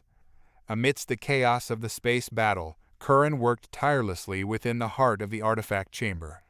The echo chamber's energy surged through the intricate network of conduits, its power harnessed and focused by Kiran's intricate adjustments. The chamber hummed with a symphony of unseen forces, a testament to the genius of both human and alien engineering. Elara, Kiran's voice crackled over the comms, a hint of urgency in his tone. We're ready. The echo chamber can now project a defensive field, but it will drain a significant amount of energy. We'll need to time it perfectly. Elara, her brow furrowed in concentration as she coordinated the human fleet's desperate defense, acknowledged the message. Understood, Kiran. We'll create an opening. Give us the signal when you're ready. The battle raged on, the human ships weaving through the asteroid fields, their nimble fighters darting in and out of the Empire's lines, inflicting damage where they could. But the Empire's superior numbers and firepower were taking their toll. Ships were lost, pilots sacrificed, the human fleet dwindling with each passing hour. Now, Elara's voice boomed through the comms. A squadron of fighters, led by Anya, broke away from the main fleet, their engines screaming as they made a daring charge towards the heart of the Imperial formation. Their sacrifice was a calculated maneuver, a desperate gamble to create a diversion. As the Imperial fleet focused their attention on the incoming fighters, Kiran seized the opportunity. Engaging the echo chamber, he announced, his voice echoing through the chamber. The artifact's energy surged, a blinding white light engulfing the chamber. A powerful pulse wave rippled outwards, enveloping the human ships in a protective sphere of energy. The Imperial weapons' fire slammed into the shield, their energy dissipating harmlessly against the invisible barrier. The human ships, once vulnerable, were now virtually impervious to attack. It's working, a technician shouted, her voice filled with elation. Kiran, however, remained focused, his eyes fixed on the energy readings. The shield was holding, but it was draining the artifact's power at an alarming rate. We can't maintain this indefinitely, he warned Elara. We need to finish this quickly. Elara, seeing the opportunity, rallied the remaining human ships. All forces, attack, she commanded. Now is our chance. With renewed vigor, the human fleet surged forward, their weapons blazing. The Imperial ships, caught off guard by the sudden shift in momentum, struggled to regroup. The tide of the battle had turned. The humans fought with a desperate ferocity, their ragtag fleet a whirlwind of calculated chaos against the Empire's superior numbers. Anya, her heart pounding in her chest, weaved her fighter through the hail of blaster fire, her reflexes honed by years of training and a burning desire for vengeance. Her squadron, the Talons, had become a symbol of resistance, their daring hit-and-run tactics striking fear into the hearts of Imperial pilots. They targeted communication relays, disabled weapon systems, and disrupted enemy formations, all while minimizing their own casualties. In the heart of the battle, Elara stood on the bridge of the Hope's beacon, her eyes glued to the holographic display. The battle lines shifted and swirled, a chaotic dance of light and energy. She issued commands with a calm precision, her voice a beacon of authority in the midst of the storm. Kiran, his fingers dancing across the controls of the echo chamber, monitored the energy fluctuations, carefully modulating the defensive shield to protect the human ships. The artifact hummed with a rhythmic intensity, its power flowing through him like a lifeblood. As the battle raged, a new element entered the fray. The enigmatic alien species, the ones who had built the artifact centuries ago, began to take notice. Their massive, bioluminescent vessels emerged from the depths of the nebulae, their hulls shimmering with an ethereal light. Their intentions were unclear, but their presence sent a wave of panic through the Imperial fleet. The aliens, known for their advanced technology and unpredictable nature, were a wild card in an already chaotic conflict.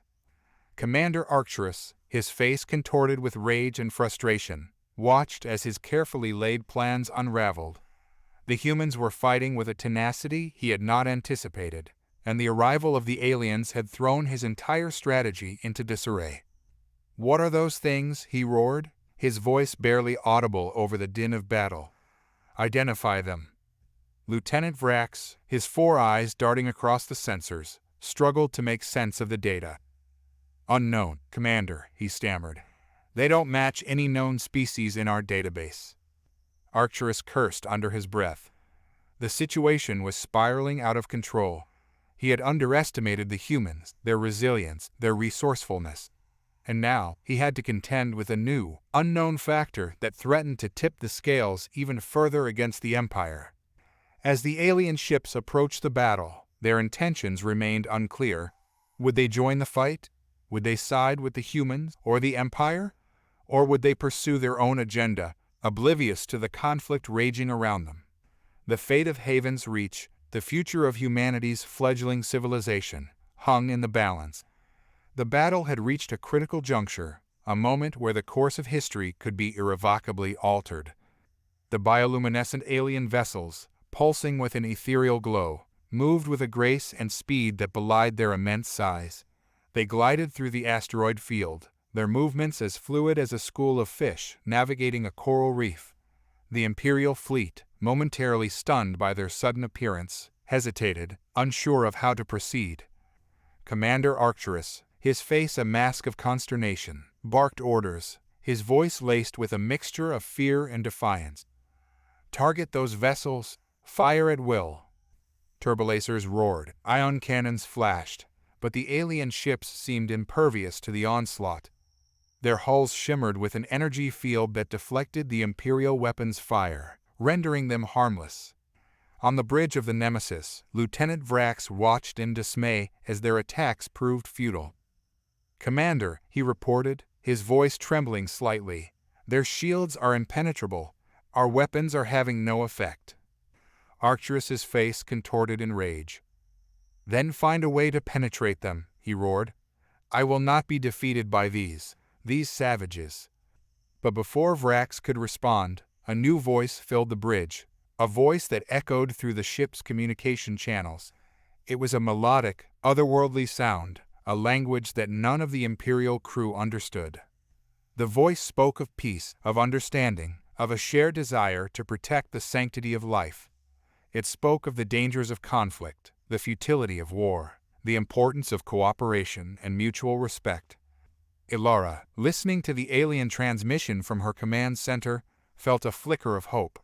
Could these enigmatic beings be allies, potential protectors against the Empire's aggression? She ordered the human fighters to disengage, to hold their fire and await further instructions. The battleground fell silent, the only sound the gentle hum of the alien ships as they moved closer to the human fleet. A delegation of aliens, their bodies glowing with a soft luminescence, materialized on the bridge of the Hope's beacon. They were tall and slender, their limbs elongated, their faces devoid of recognizable features. Yet, their presence exuded a sense of wisdom and serenity. Elara stepped forward, her heart pounding with a mixture of apprehension and anticipation. "Greetings," she said, her voice echoing through the chamber. "We are the humans of Haven's Reach. We come in peace." The lead alien inclined its head, a gesture that seemed to convey both acknowledgement and curiosity. "We are the keepers of the balance," it said, its voice resonating in their minds. "We have watched your struggle, your resilience, your determination to protect your newfound home." Elara nodded, her eyes fixed on the alien's glowing form. "We seek only peace and freedom," she said. "We have fled the tyranny of the Galactic Empire, and we wish to build a new life for ourselves in this sanctuary." The Keeper of the Balance paused, its energy field shimmering with a kaleidoscope of colors. "We have observed the Empire's aggression," it said. "Their thirst for power knows no bounds. They threaten the delicate balance of the galaxy." Elara's heart leapt with hope. "Will you help us?" she asked, her voice barely a whisper. The alien's response was swift and unequivocal. "We will not allow the Empire to harm you. We will protect this sanctuary, and we will ensure that your people thrive." The arrival of the Keepers of the Balance shifted the dynamics of the battle in a way no one could have predicted. The Imperial fleet, momentarily stunned by the appearance of these enigmatic aliens, hesitated, their weapons falling silent. A tense standoff ensued, the air thick with anticipation. On the bridge of the Nemesis, Commander Arcturus watched the holographic display with a mixture of awe and trepidation. The Keepers of the Balance, with their advanced technology and otherworldly presence, exuded an aura of power that even the Empire could not ignore. "Who are they?" Arcturus muttered, his voice barely a whisper. "What do they want?" Captain Lyra, her face pale but resolute, stepped forward. "We have no information on this species, Commander," she reported. "But their technology is far superior to ours. We must proceed with caution." Arcturus nodded, his mind racing through the possibilities. He knew that engaging these aliens in a direct confrontation would be foolhardy. They had already demonstrated their ability to neutralize the Empire's weapon systems. But he couldn't simply retreat, not without a fight.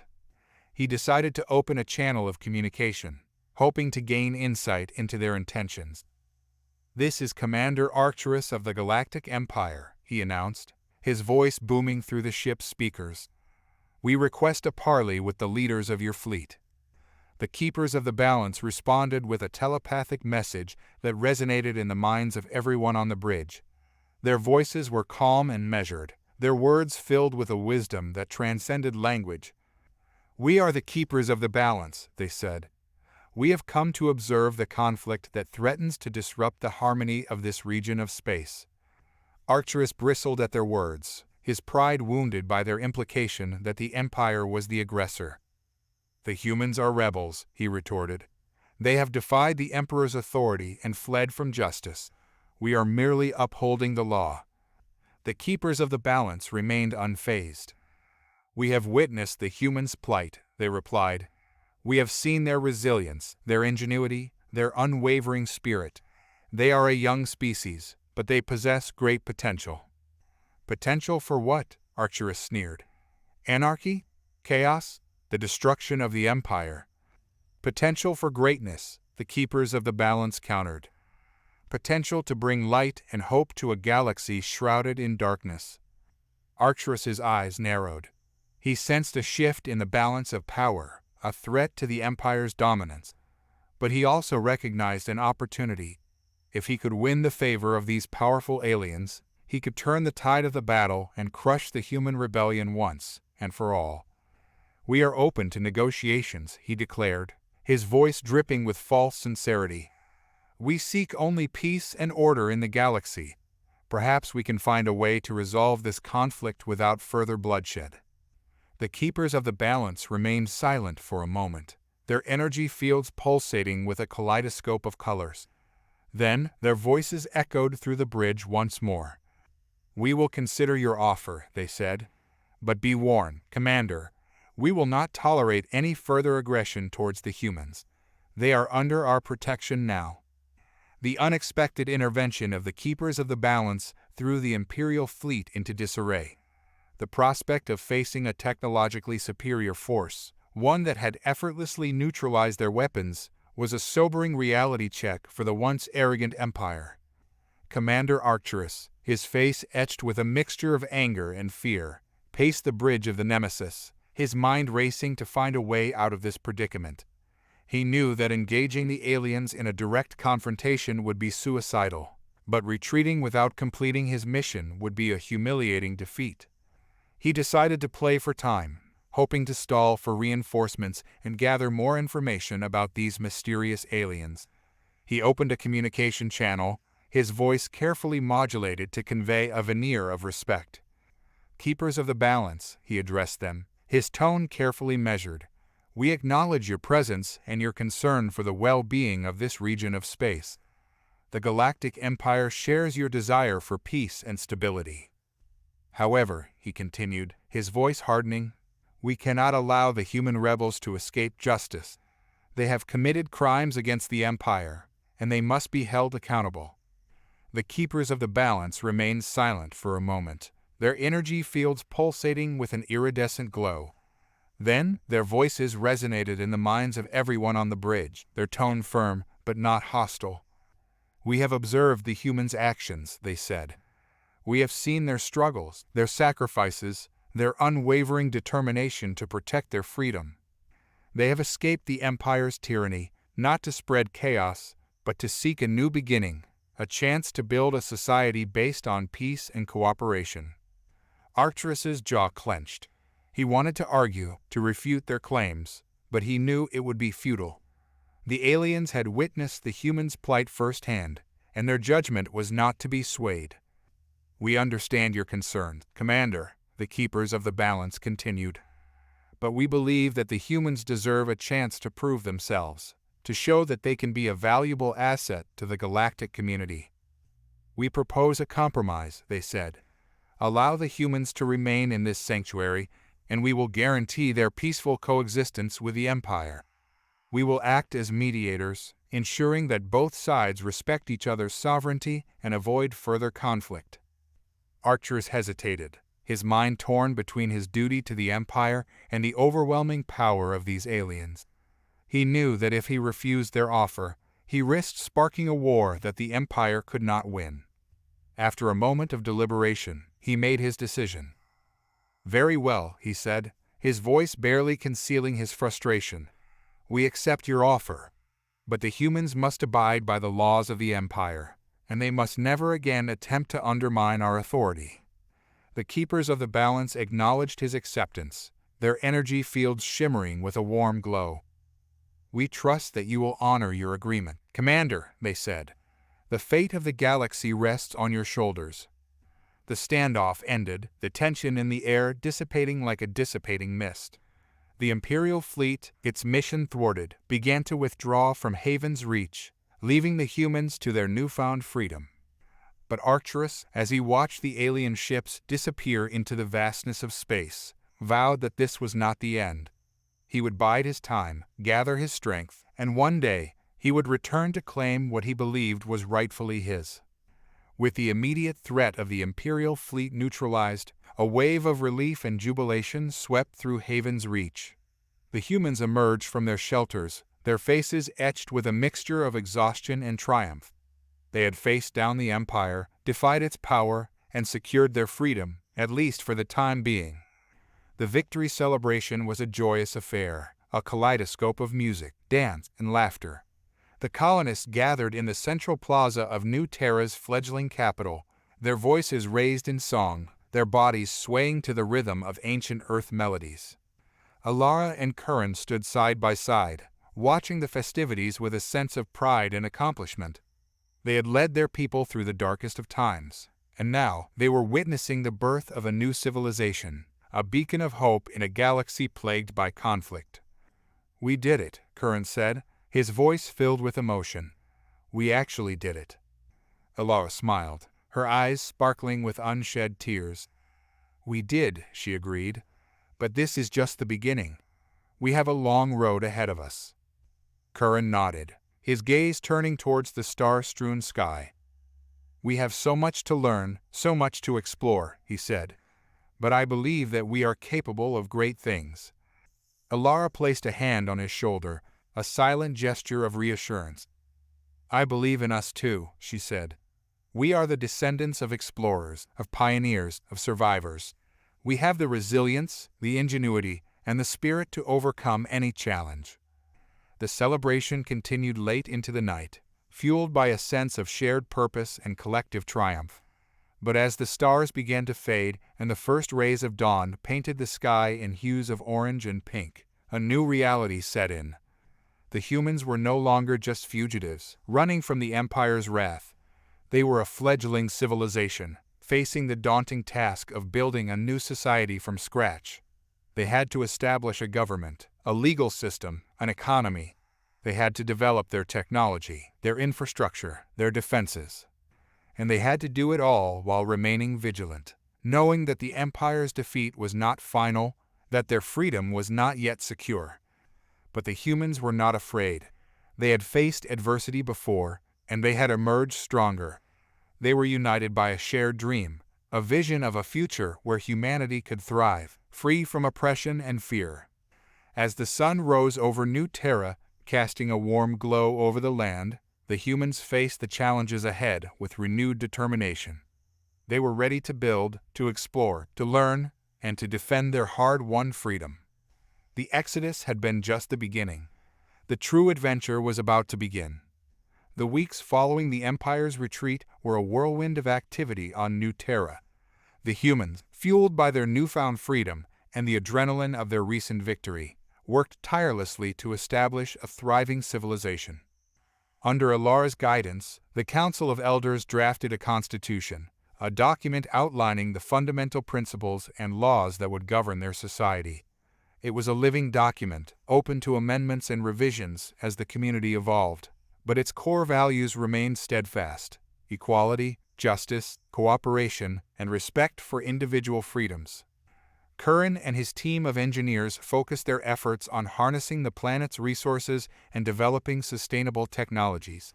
They established hydroponic farms to cultivate crops, constructed solar power arrays to generate electricity, and developed advanced recycling systems to minimize waste and pollution. New Terra, once a pristine wilderness, began to transform. Settlements sprang up along the fertile river valleys, their buildings constructed from locally sourced materials and designed to blend seamlessly with the natural environment. Schools were established, where children learned not only the basics of reading, writing, and arithmetic, but also the history of their people, the lessons of their exodus, and the importance of preserving their newfound freedom. But life on New Terra was not without its challenges. The planet's unique ecosystem presented unforeseen obstacles, from aggressive predators to unpredictable weather patterns. The humans, however, adapted quickly, their ingenuity and resourcefulness proving invaluable in overcoming these hurdles.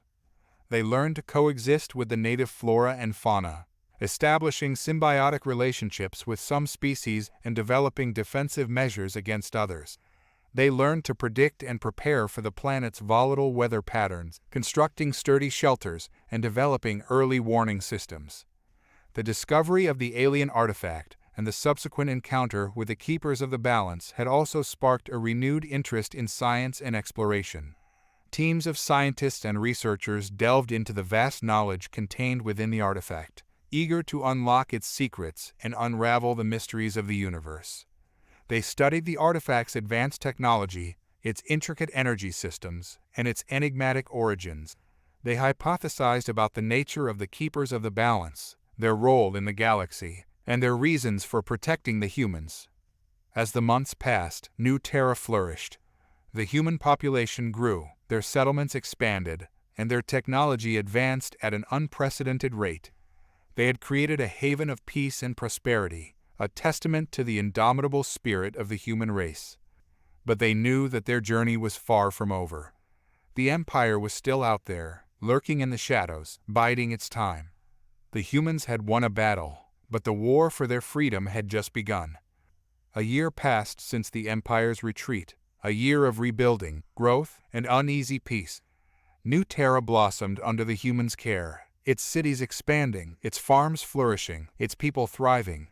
The once disparate colonies, united by their shared experience, forged a new identity, a unique blend of cultures and traditions that celebrated their diversity. Elara, though stepping back from direct leadership, remained a guiding force, her wisdom and experience sought after by the new generation of leaders. She spent her days mentoring young politicians, advising scientists, and mediating disputes, her calm demeanor and sharp intellect earning her the respect and admiration of the community. Kiran, his youthful energy undiminished, continued to push the boundaries of technology. The alien artifact, now dubbed the Echo Chamber, had become the centerpiece of their scientific endeavors.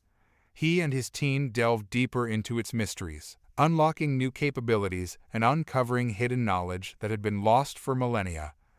One day, as Kiran was conducting experiments with the Echo Chamber, he stumbled upon a startling discovery. The artifact was not merely a repository of knowledge and a defensive weapon. It was a gateway, a portal to other dimensions, other realities. The implications of this discovery were staggering. It meant that the humans were not alone in the universe, that there were countless other worlds, other civilizations, waiting to be discovered. It meant that the possibilities for exploration, for scientific advancement, were virtually limitless. Kiran shared his findings with Elara, his excitement palpable.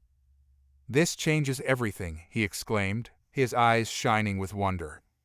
"We can explore the cosmos, connect with other species, learn from their experiences." Elara, ever cautious, tempered his enthusiasm with a dose of realism. "We must proceed with caution, Kiran," she warned. "The unknown holds both wonders and dangers. We cannot rush into this blindly." Kiran nodded, acknowledging her wisdom. "Of course," he said, "but we cannot ignore this opportunity. We must explore, we must learn, we must expand our horizons." Elara agreed, her heart quickening with a sense of anticipation. The discovery of the gateway had opened a new chapter in humanity's story, a chapter filled with endless possibilities. They had fled the Empire's tyranny, established a new home, and now they were on the cusp of a new era of exploration and discovery. The humans of New Terra stood on the threshold of a new frontier, ready to embrace the unknown and forge their own destiny among the stars. The future, once uncertain and fraught with danger, now shimmered with the promise of adventure, knowledge, and the boundless potential of the human spirit. The discovery of the gateway presented the humans with a daunting choice. Should they embrace the unknown, venture into uncharted territories, and risk encountering hostile forces? Or should they remain in their sanctuary, focusing on consolidating their gains and strengthening their defenses? Elara, ever the pragmatist, advocated for a cautious approach.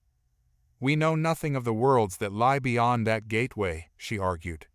"We could be walking into a trap, a conflict we are not prepared for." Kiran, his eyes alight with a fire of exploration, countered her concerns. "But we cannot remain stagnant," he insisted. "We must learn, we must grow, we must expand our knowledge and our reach.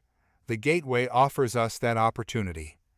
The council debated the issue for days, weighing the risks and rewards, the potential for both triumph and disaster. Ultimately, they decided to proceed with caution, but to proceed nonetheless. They formed an exploratory team composed of their most skilled scientists, engineers, and diplomats, and tasked them with venturing through the gateway. The team, led by Kiran, prepared for their mission with meticulous care. They studied the data retrieved from the artifact, analyzed the energy patterns of the gateway, and developed contingency plans for every conceivable scenario. As the day of their departure approached, a sense of anticipation and nervous excitement filled Haven's Reach. The humans gathered in the central plaza, their faces a mixture of hope and trepidation. They watched as the exploratory team boarded their specially modified ship, the Explorer, its hull gleaming in the sunlight. Elara, standing beside Kiran, gave him a reassuring smile. "May the stars guide you," she said, her voice filled with warmth and affection. "And may you return safely with knowledge that will enrich us all." Kiran nodded, his heart swelling with gratitude. He knew that Elara's support was unwavering, that she believed in him and his mission. He turned to the crowd, his voice echoing through the plaza. "People of New Terra," he began, his tone firm and resolute, "we stand at a crossroads. Today, we embark on a journey into the unknown, a journey that will test our courage, our ingenuity, and our resolve. We go not as conquerors, but as explorers, as seekers of knowledge and understanding. We go in the spirit of peace, with the hope of forging new alliances and building bridges between our civilization and others. We do not know what awaits us beyond the gateway," he continued, his voice filled with a quiet determination. "But we do know that we will face it together, as one people, united by a shared dream of a brighter future." With a final wave to the crowd, Kiran boarded the Explorer, its engines roaring to life as it lifted off the ground. The humans watched as the ship disappeared into the shimmering portal, their hearts filled with a mixture of hope and fear. The explorer's journey into the unknown had begun. The journey through the gateway was a disorienting experience, a kaleidoscope of colors and swirling energy patterns that defied description. The explorer, its hull shimmering with a protective energy field, hurtled through a tunnel of light, its destination unknown. Inside the ship, the crew braced themselves against the G-forces, their faces pale but determined. Kiran, his eyes glued to the navigation console, monitored their trajectory, his mind racing to decipher the complex readings. After what seemed like an eternity, the tunnel of light opened into a vast, star-strewn expanse. The explorer emerged into a new star system, its sensors flooded with data from unfamiliar celestial bodies. "We made it," Kiran breathed, his voice filled with awe and wonder. "We're in a new galaxy."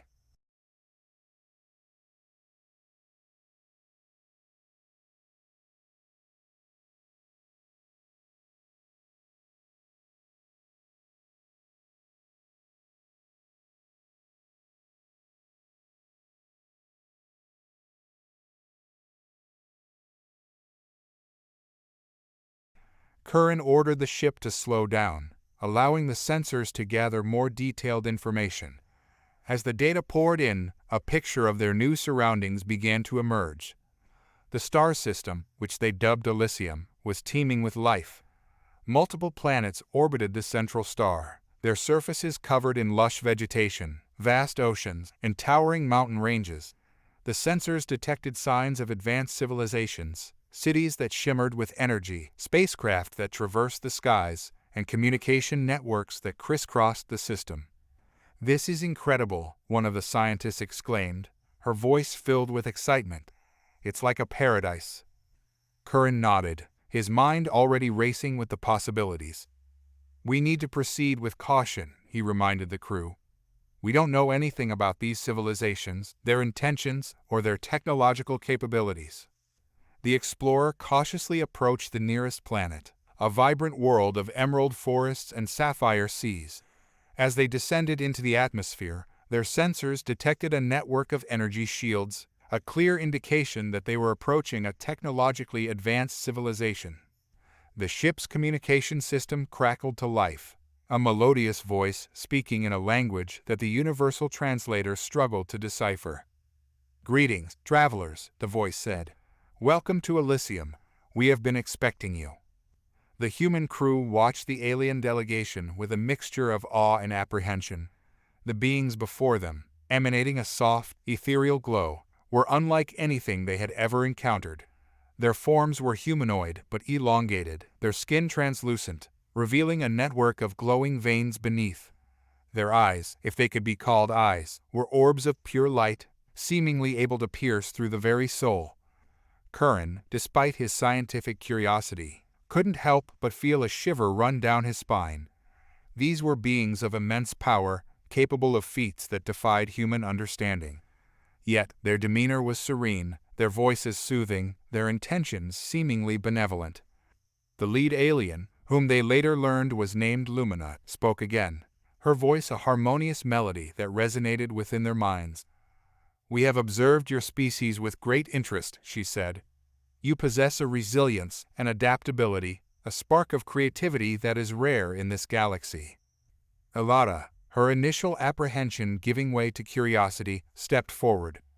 "We are grateful for your protection," she said, her voice filled with sincerity. "But we are also curious. Why have you chosen to intervene on our behalf?" Lumina's luminous eyes seemed to pierce through Elara, as if reading her very thoughts. "We are the keepers of the balance," she replied. "Our purpose is to maintain the harmony of the cosmos, to ensure that no single force disrupts the delicate equilibrium of life. The Galactic Empire," she continued, her voice taking on a somber tone, "has become a blight on the galaxy. Their thirst for power and their disregard for other sentient beings threaten to plunge the cosmos into chaos. We believe that you, the humans of New Terra, have a role to play in restoring the balance," Lumina said, her voice filled with hope. "You are a young species, full of potential. You have the capacity for both great good and great evil. We have observed your kindness, your compassion, your willingness to sacrifice for the greater good. But we have also seen your flaws, your capacity for violence and self-destruction." Lumina paused, her gaze sweeping across the faces of the human crew. "The choice is yours," she said. "You can choose to embrace your higher nature, to become a force for good in the galaxy, or you can succumb to your darker impulses and become another cog in the machine of oppression." Elara, her heart filled with a newfound resolve, met Lumina's gaze. "We choose the path of light," she declared.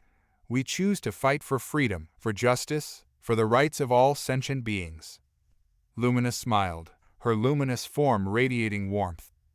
"Then we will walk this path together," she said. "We will share our knowledge, our technology, our wisdom. We will help you to fulfill your destiny, to become the beacon of hope that the galaxy so desperately needs." The ensuing months saw a period of uneasy peace and cautious diplomacy. The keepers of the balance, true to their word, acted as mediators between the humans and the Empire.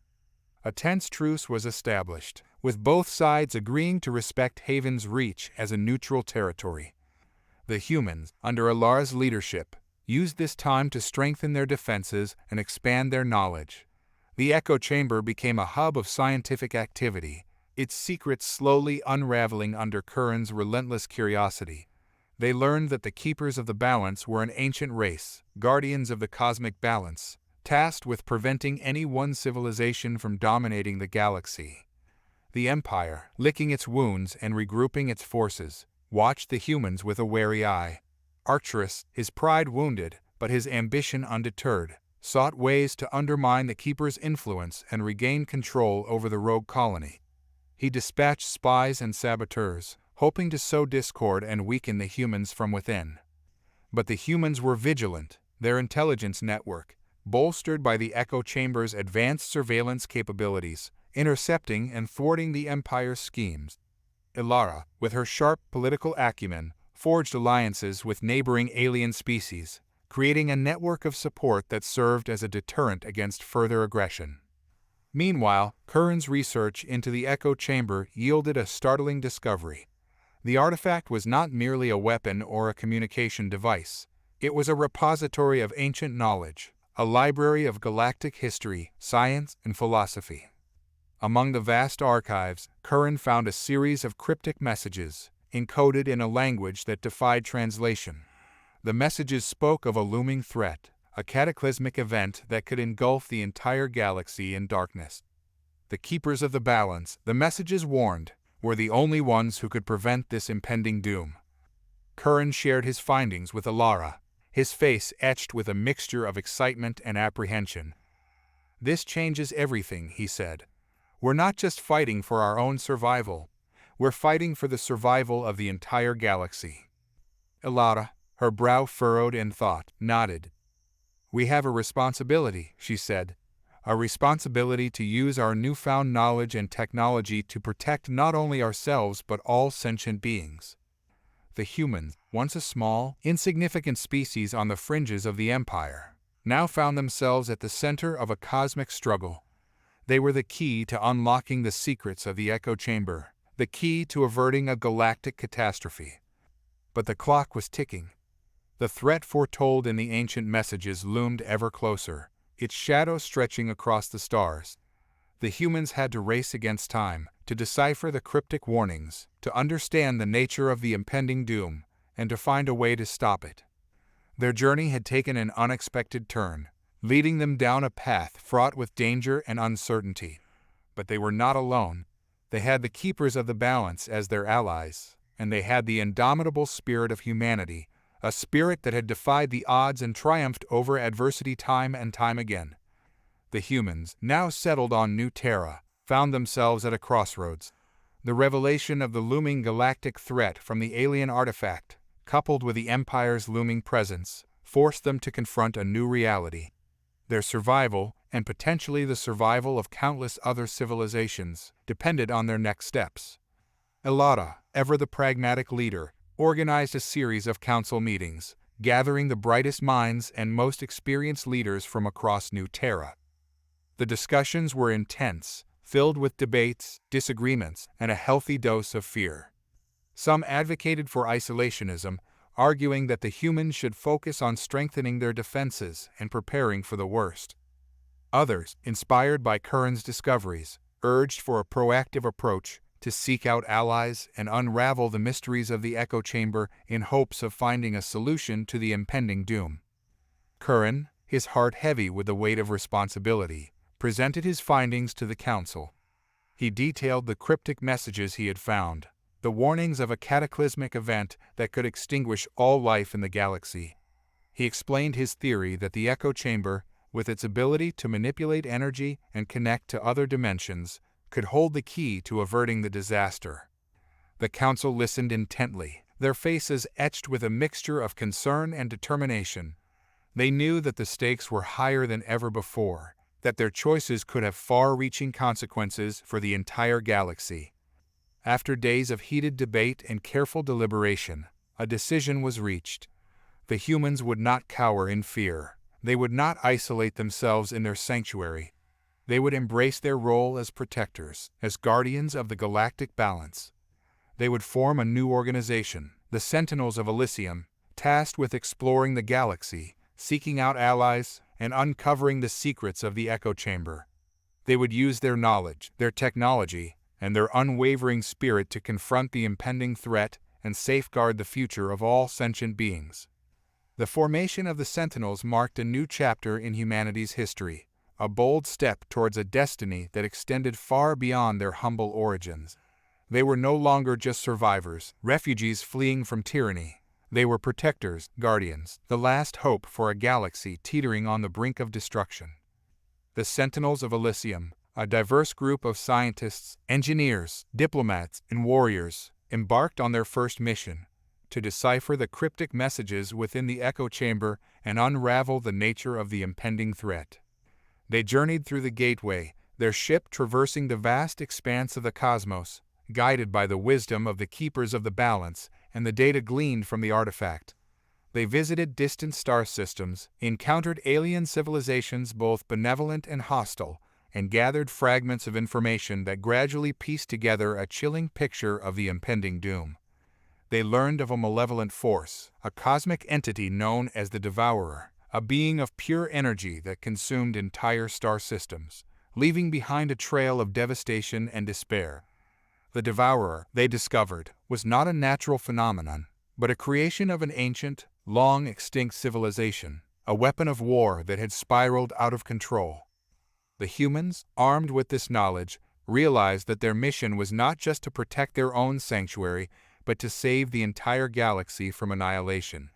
They reached out to other civilizations, sharing their findings and forging alliances with those who recognized the gravity of the threat. The response was mixed. Some, like the Keepers of the Balance, pledged their support, offering their resources and expertise. Others, blinded by fear or driven by self-interest, refused to believe the humans' warnings, dismissing them as alarmist or opportunistic. But the humans persevered, their determination fueled by the knowledge that time was running out. They worked tirelessly, analyzing the echo chamber's data, decoding the ancient prophecies, and developing a plan to confront the Devourer. As the Devourer's approach drew nearer, A sense of dread permeated the galaxy. Star systems fell silent, their inhabitants fleeing in terror or succumbing to despair. But the humans, guided by their unwavering spirit and the wisdom of the keepers of the balance, refused to give up hope. They rallied their allies, mobilized their fleets, and prepared for the final showdown.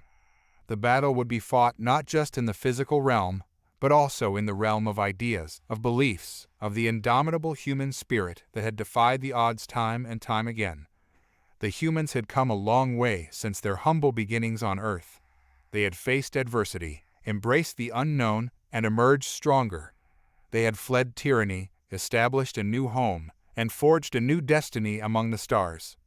Now, they faced their greatest challenge yet, a threat that could extinguish all life in the galaxy. But they were not alone. They had each other, they had their allies, and they had the echo chamber, a beacon of hope in a universe consumed by darkness. The final battle was about to begin, and the humans, the descendants of Earth, were ready to fight for their survival, for their freedom, for the future of the galaxy. The galaxy held its breath as the Sentinels of Elysium, a coalition of human and alien forces, prepared to face the Devourer. Their combined fleets, a dazzling array of starships from diverse civilizations, assembled at the edge of the encroaching darkness, their weapons charged, their shields raised. Kiran stood on the bridge of the Explorer, his hands trembling slightly as he surveyed the armada before him. He had never imagined that he, a simple engineer from a backwater colony, would one day command such a force. But the weight of responsibility rested heavily on his shoulders. He knew that the fate of countless lives, perhaps the entire galaxy, depended on the success of their mission. Elara, her face etched with a mixture of determination and concern, stood beside him, her hand resting on his shoulder in a silent gesture of support. "Are you ready, Kiran?" she asked, her voice barely a whisper. Kiran nodded, his gaze fixed on the swirling vortex of darkness that marked the Devourer's approach. "As ready as I'll ever be," he replied, his voice steely with resolve. The echo chamber, now integrated into the Explorer's systems, hummed with a rhythmic energy, its power coursing through the ship's frame. Kiran had spent months studying the artifact, unlocking its hidden capabilities and devising a plan to harness its power against the Devourer.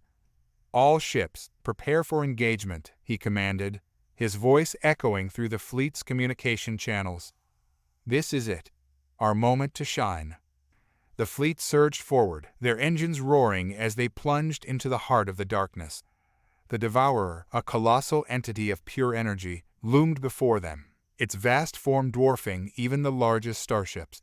Its tendrils of energy crackled and sparked, reaching out to devour everything in its path. The battle commenced with a blinding flash of light and a deafening roar of energy weapons. The human and alien ships unleashed their full firepower, their beams and missiles streaking towards the Devourer, only to be swallowed by its insatiable maw. The Devourer retaliated, its tendrils lashing out, tearing through shields, crippling ships, and consuming the energy of its attackers. The casualties were mounting, the human and alien forces struggling to withstand the onslaught. Kiran, his heart pounding in his chest, focused his attention on the echo chamber.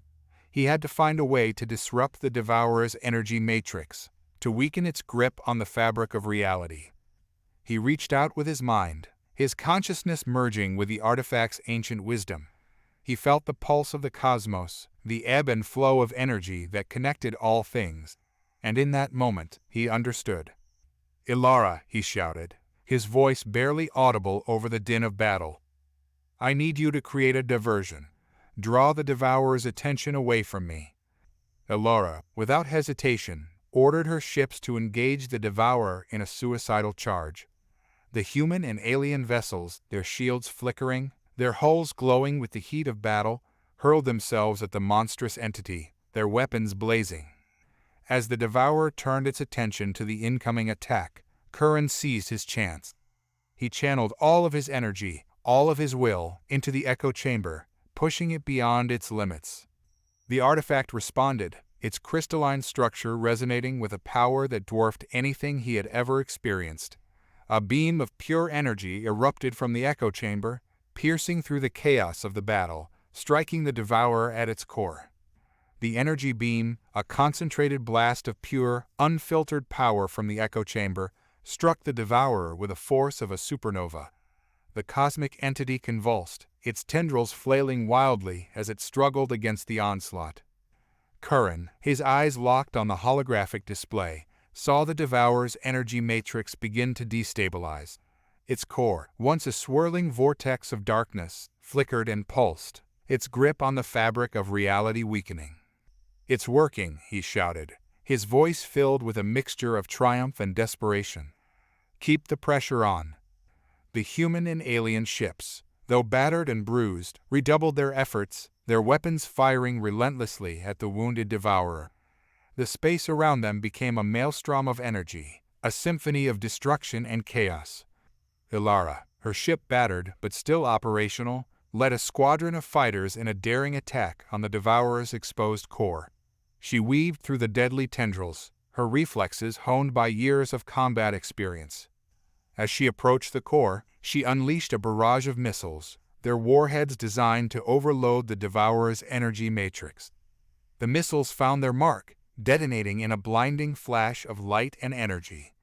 The devourer roared in agony, its form contorting and twisting as it struggled to maintain its grip on reality. The humans and their alien allies watched in awe as the cosmic entity began to unravel, its energy dissipating into the void. Kiran, sensing the end was near, pushed the echo chamber to its limits. The artifact's energy surged, a wave of pure, unadulterated power washing over the battlefield. The devourer, its core shattered, its energy reserves depleted, imploded in on itself, collapsing into a singularity that vanished without a trace. The battle was over. The devourer, the scourge of the galaxy, was no more. A wave of jubilation swept through the human and alien fleets. They had achieved the impossible, defeated a foe that had seemed invincible. They had saved countless lives, countless worlds, from annihilation. In the aftermath of the battle, the humans returned to New Terra, their hearts filled with pride and a renewed sense of purpose. They had proven themselves to be not just survivors, but heroes, defenders of the galaxy. The keepers of the balance, their mission fulfilled, departed from Elysium, leaving behind a legacy of wisdom and hope. The humans, grateful for their guidance and support, vowed to honor their memory by continuing their fight for peace and justice in the galaxy. The story of the humans' exodus from the Galactic Empire and their triumph over the Devourer became a legend, a tale whispered in hushed tones across the stars. It was a story of courage, of resilience, of the indomitable human spirit that had risen above adversity to achieve greatness. The humans had found their place in the universe, a place of honor and respect. They had become a beacon of hope, a symbol of what was possible when sentient beings worked together for the common good.